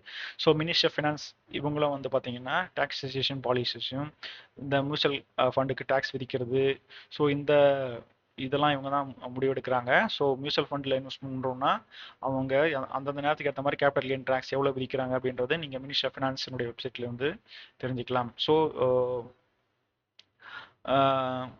Insurance regulatory and development authority of India, IRDAI அப்படின்னு சொல்லுவாங்க. இவங்க தான் வந்து இன்சூரன்ஸ் தொடர்பான mutual fund. So insurance companies சில மியூச்சுவல் ஃபண்ட் வச்சிருப்பாங்க இல்லையா, யூலிஃப் அப்படின்னு சொல்லுவோம், அதெல்லாம் கண்காணிக்கிறது இந்த அமைப்பு தான், insurance regulatory and development authority of India. So insurance company வந்து சில மியூச்சுவல் ஸ்கீம்ஸ் வச்சிருப்பாங்க, அதை கண்காணிக்கிறது வந்து இந்த அமைப்பு தான், ஐஆர்டிஏஐ அப்படின்ற அமைப்பு தான். ஸோ சில இன்சூரன்ஸ் ஸ்கீம்லேயே வந்து பார்த்தீங்கன்னா mutual fund unit linked saving schemes அப்படின்னு இருக்கும், இஎல்எஸ்எஸ்எஸ் அப்படின்னு ஸ்கீம். இந்த ஸ்கீம்ஸ்ல வந்து பார்த்தீங்கன்னா நம்மளுடைய அந்த இன்சூரன்ஸ் பாலிசினுடைய அமௌண்ட்ஸை வந்து பார்த்தீங்கன்னா ஒரு குறிப்பிட்டதை வந்து பார்த்தீங்கன்னா மியூச்சுவல் ஃபண்டில் இன்வெஸ்ட் பண்ணுவாங்க. ஸோ இன்சூரன்ஸ் பாலிசி எப்படி ஒர்க் ஆகுதுன்னா அவங்களும் வந்து ஒரு குறிப்பிட்ட சதவீதத்தை வந்து மியூச்சுவல் ஃபண்ட் இன்வெஸ்ட் பண்ணுவாங்க. அதனுடைய ரிட்டர்ன்ஸ் தான் வந்து அந்த இன்சூரன்ஸ் கிளைம் பண்ணக்கூடிய அமௌண்ட்டுக்கு அவங்க இன்சூரருக்கு வந்து பணத்தை இதுலேருந்து வரக்கூடிய லாபத்துலேருந்து தான் வந்து இன்சூரன்ஸுக்கு கொடுக்குறாங்க. ஸோ அவங்களும் வந்து ஓரளவுக்கு இதனோட தொடர்புடையவர்கள்லாம் இருக்காங்க. மியூச்சுவல் ஃபண்டோட அவங்க வரக்கூடிய அந்த இன்சூரன்ஸ் வரக்கூடிய பணத்தை நல்ல முதலீட்டு மியூச்சுவல் ஃபண்டில் இன்வெஸ்ட் பண்ணி அதனுடைய வரத்தை தான் வந்து லாபத்தை தான் பகிர்ந்து அந்த இன்சூரருக்கு கொடுக்குறாங்க. ஸோ இந்த அமைப்பு தான் வந்து பார்த்தீங்கன்னா மியூச்சுவல் ஃபண்டு யூலிப் திட்டங்களை கண்காணிக்கக்கூடிய ஒரு அமைப்பு. அடுத்து வந்து பார்த்தீங்கன்னா தேசிய பங்கு தஞ்சை, NSE national stock exchange, Bombay stock exchange, இவங்க தான் வந்து பங்குச்சந்தையினுடைய கட்டுப்பட்ட அமைப்பு. நேஷனல் ஸ்டாக் எக்ஸ்சேஞ்சஸ் அப்படின்றது மியூச்சுவல் ஃபண்ட் யூனிட்ஸை வாங்க வைக்க பயன்படக்கூடிய ஒரு இடம். ஸோ இந்த இடத்துல தான் வந்து பார்த்தீங்கன்னா எல்லாமே டிமேட் அப்படின்னு சொல்லுவாங்க. டிமேட் அப்படின்னா இப்போ நம்ம ஒரு பேங்க் பாஸ்புக் இருக்கிற மாதிரி டிமேட் அப்படின்றது அந்த பாண்டு, ஸ்டாக்ஸு, மியூச்சுவல் ஃபண்டு இந்த யூனிட் எல்லாமே வாங்கி விற்கக்கூடிய பயன்படக்கூடிய ஒரு அக்கௌண்ட் தான் சொல்லுவாங்க டிமேட் அக்கௌண்ட்னு சொல்லிட்டு. அந்த இடத்துல தான் வந்து பார்த்தீங்கன்னா இதை வந்து கண்காணிக்கிறது, அந்த வாங்கி விற்கக்கூடிய அமைப்பை வந்து ரெகுலைசேஷன் பண்ணுறது வந்து பார்த்தீங்கன்னா இந்த பாம்பே ஸ்டாக் எக்ஸ்சேஞ்ச் வந்து நேஷனல் ஸ்டாக் எக்ஸ்சேஞ்ச் என்எஸ்சிபிஎஸ்சி என்ற அமைப்பு தான் அதை கட்டுப்படுத்துறாங்க. ஓகேங்களா. மியூச்சுவல் ஃபண்டு அப்படின்றது கண்டிப்பாக அவங்க எல்லா விதமான மியூச்சுவல் ஃபண்டும் என்எஸ்சிபிஎஸ்சிலும் பதிவு செஞ்சுருக்கணும். இவங்க தான் அதை கட்டுப்படுத்துறாங்க. ஸோ இவங்கள பதிவு செஞ்சுருக்கிறாங்களா அப்படின்றதும் நீங்கள் பார்த்துக்கிறது ரொம்ப முக்கியமான அமைப்பு. ஸோ நம்ம இதில் பார்த்தோம் செபியில் மியூச்சுவல் ஃபண்டு கண்காணிக்கிறாங்க, ஆர்பிஐ பாலிசி வகுக்கிறாங்க, ஐஆர்டிஏ வந்து இன்சூரன்ஸ் ரெகுலேட்டட் தொடர்புடையது. அதில் கூட யூலிஃப் அதாவது முதலீடுகளை வந்து மியூச்சுவல் ஃபண்டில் முதலீடு பண்ணி வரக்கூடிய லாபங்கள்லேருந்து அந்த இன்சூரருக்கு பணத்தை கொடுக்குறாங்க. அதை கட்டுப்படுத்தக்கூடிய அமைப்பு தான் ஐஆர்டிஏஐ. அதுக்கப்புறம் நிதி அமைச்சகம், இவங்க தான் வந்து டேக்ஸ் விதிக்கிறாங்க. அதுக்கப்புறம் நிறைய ஸ்கீம்ஸ் இருக்குது. நம்ம இது எல்லாமே வந்து பார்த்தீங்கன்னா இந்தியாவில் ஒரு 35க்கும் மேற்பட்ட நிறுவனங்கள் வந்து மியூச்சுவல் ஃபண்டு சர்வீஸை கொடுக்குறாங்க. அதில் ஒவ்வொரு கம்பெனிஸும் அவங்க நிறைய ஸ்கீம்ஸ் வச்சுருக்காங்க. அதில் நிறைய ஸ்கீம்ஸ் இருக்குது, ஈக்விட்டி லிங்க்டு ஸ்கீம்ஸு, டெப்ட் ஸ்கீம்ஸு, பேலன்ஸ்டு ஃபண்டு, இது மாதிரி நிறைய ஸ்கீம்ஸ் இருக்குது. அதில் என்னென்ன ஸ்கீம்ஸ் இருக்குது, ஸ்கீம்ஸினுடைய வகைகள் என்ன அப்படின்றத பற்றி நம்ம அடுத்தடுத்த வீடியோக்குள்ளே பார்க்கலாம். ஸோ செபின்றது மியூச்சுவல் ஃபண்டு மற்றும் பங்குச்சந்தை கண்காணிக்குது, ஆர்பிஐ வங்கி மற்றும் நிதி நிறுவனங்களை ஒருங்குபடுத்துது, நிதி அமைச்சகம் வரி விதிக்கிறாங்க மற்றும் முதலீட்டு சட்டங்களை நிர்வகிக்கிறது, ஐஆர்டிஏ வந்து இன்சூரன்ஸ் நிறுவனங்களை ஒழுங்குபடுத்துது. ஸோ நம்ம ஆல்ரெடி பார்த்தோம், கோவிட்டுக்கு அப்புறம் வந்து பார்த்தீங்கன்னா முதலீட்டாளர்களோட வந்து அதனுடைய growth வந்து பெரிய அளவில் வளர்ந்துருக்கு. ஸோ இப்போ வரைக்கும் 2023 அசட் அண்டர் மேனேஜ்மெண்ட் பார்த்தீங்கன்னா $50 trillion, $50 trillion வரையும் அசட் மேனேஜ் கம்பெனி வந்து தங்களுடைய சொத்தை நிர்வகிக்கிறாங்க. அந்த அளவுக்கு ஏஎம்சி நிறுவனம் கிட்ட சொத்து மதிப்பு இருக்கு. ஏன்னா பெரிய அளவில் எல்லாருமே வந்து பெரிய அளவில் இப்போ வந்து மியூச்சுவல் ஃபண்டில் முதலீடு செல்றாங்க. வரும் நாட்களில் இது பெரிய அளவில் வளர்றதுக்கு வாய்ப்புகள் இருக்குது. எந்த அளவுக்கு ஃபண்ட் வந்து இன்ஃப்ளோ வருதோ அந்த அளவுக்கு பங்குச்சந்தை பெரிய அளவில் வளர்ச்சி அடையும். அதுக்கேற்ற மாதிரி இனி வரக்கூடிய 10 ஆண்டுகளில் பெரிய அளவில் லாபம் வர்றதுக்கான வாய்ப்புகள் இருக்கு. ஸோ நீங்க நீண்ட காலத்துக்கு முதலீடு செய்யணும்னா நீங்க கண்டிப்பா வந்து மியூச்சுவல் ஃபண்டை தேர்ந்தெடுக்கலாம். ஸோ மக்களுக்கும் வந்து இதை பற்றின ஃபினான்ஷியல் நாலேஜும் பெரிய அளவில் வளர்ந்துருக்கு. செபியும் அதுக்கப்புறம் மற்ற மியூச்சுவல் செபியினுடைய கண்ட்ரோல் ப்ளஸ் கவர்மெண்ட்னுடைய இதனால இந்த ஸ்கீம்ஸ்னால ப்ராப்பராக இவங்க எல்லாமே வந்து ரெகுலேஷன் பண்ணுறதுனாலையும் மக்களினுடைய அவேர்னஸ் கொஞ்சம் கூடியிருக்கிறதுனாலையும் இப்போ ஓரளவுக்கு நல்ல பொதுமக்கள் வந்து மியூச்சுவல் ஃபண்டில் தைரியமாக முதலீடு செஞ்சுட்டு இருக்காங்க. ஸோ அடுத்து வந்து பார்த்தீங்கன்னா நம்ம ஆல்ரெடி இப்போ நம்ம ஒரு ஓவர்வியூ பார்த்தலாம். மியூச்சுவல் ஃபண்ட் என்னன்னு பார்த்தோன்னா நம்ம பொதுமக்கள் கிட்ட இருந்து ஃபண்டு வருது, அதை வந்து டைவெர்ட் அதை கம்பைன் பண்ணி ஃபண்ட் மேனேஜர்ஸ் வந்து பார்த்தீங்கன்னா ப்ரொஃபஷனல் ஃபண்ட் மேனேஜ்மெண்ட் நிபுணர் மேலாண்மை இவங்க வந்து ஃபண்ட் மேனேஜர்ஸ் வந்து அந்த ஃபண்டை மேனேஜ் பண்ணுறாங்க. அவங்க ஒரே இடத்துல முதலீடு செய்யாமல் டைவர்சிஃபிகேஷன் மூலமாக எல்லா இடத்துலையும் இன்வெஸ்ட் பண்ணுறாங்க. ஸோ நெட் அசெட் வேல்யூ அவங்களுடைய மொத்த அசெட்டு மைனஸ் டோட்டல் வால்யூம், அதாவது அவங்களுடைய பிரித்து நெட் அசெட் வேல்யூன்ற மதிப்பு கொடுக்குறாங்க. ஒரு நெட் அசெட் வேல்யூ அதிகரிக்க ஒரு முதலீட்டினுடைய வளர்ச்சி அதிகரிக்கும் போது நெட் அசெட் வேல்யூ அதிகரிக்கும். நீங்கள் ரிட்டர்ன் வரும்போது உங்களுக்கு பெரிய அளவில் ரிட்டர்ன் வரதுக்கான வாய்ப்புகள் அதிகமாக இருக்கு. அடுத்து வந்து பார்த்தீங்கன்னா லிக்விடிட்டி அண்ட் ஃப்ளெக்சிபிலிட்டி. நீங்கள் நிறைய அளவுக்கு நீங்கள் எப்போ வேணாலும் வாங்கவும் முடியும், வாங்குறத விற்கவும் முடியும். ஸோ ஃப்ளெக்சிபிலிட்டி இருக்குது. ஃப்ளெக்சிபிலிட்டின்னு பார்த்தீங்கன்னா நீங்கள் இப்போ எல்லாமே வந்து ஆப் மூலமாக பண்ணிக்கிறதுனால நீங்கள் வீட்டிலேருந்தே உங்களுடைய எஸ்ஐபியை தொடங்க முடியும். அதுக்கு பெரிய அளவில் நீங்கள் ஃபீல்டுக்கு போய் அல்லது நீங்கள் சூஸ் பண்ணணும் அப்படின்றது கிடையாது. நீங்கள் ஆன்லைனில் சாதாரண மொபைல் ஆப் மூலமாக இகேஒய்சி பண்ணிவிட்டு நீங்கள் ஈஸியாக நீங்கள் ஸ்டார்ட் பண்ண முடியும். நீங்கள் முதலீடு செய்யறதுக்கு முன்னாடி இகேஒய்சி பண்ணியிருக்கணும். இகேஒய்சி பண்ணிவிட்டு நீங்கள் ஈஸியாக அந்த ஆப் மூலமாகவே நீங்கள் மாதம் எஸ்ஐபியை ஸ்டார்ட் பண்ண முடியும். நீங்கள் இஎல்எஸ்எஸ் ஸ்கீமில் இன்வெஸ்ட் பண்ணும்போது 18C பிரகாரம் 1,50,000 வரையும் வரி விலக்கு பெற முடியும். உங்களுக்கு 1 லட்சம் வரையும் உங்களுக்கு வரி விலக்கு கிடையாது. அதுக்கப்புறம் 10% வரி செலுத்த மாதிரி இருக்கும். ஸோ இதில் நிறைய ஸ்கீம்ஸ் இருக்குது. எஸ்ஐபி எஸ்டபிள்யூபி ஆப்ஷன்ஸ் இருக்குது. நீங்கள் எல்லாமே எதை வேணுமோ அதை சூஸ் பண்ணிக்க முடியும். ஸோ இது எஸ்பிஐ வந்து இந்த எல்லாத்தையுமே ப்ராப்பராக கண்காணிக்கிறதுனால நீங்கள் வந்து ஒரு தைரியமாக நீங்கள் வந்து முதலீட்டு முடிவுகளை எடுக்கலாம். ஸோ அடுத்த டாப்பிக்கில் வந்து பார்த்தீங்கன்னா என்னென்ன மியூச்சுவல் ஃபண்டில் ஸ்கீம்ஸ் இருக்குது அப்படின்றத பற்றி பார்க்க போகிறோம். அடுத்த வீடியோவில் பார்க்கலாம். நன்றி, வணக்கம்.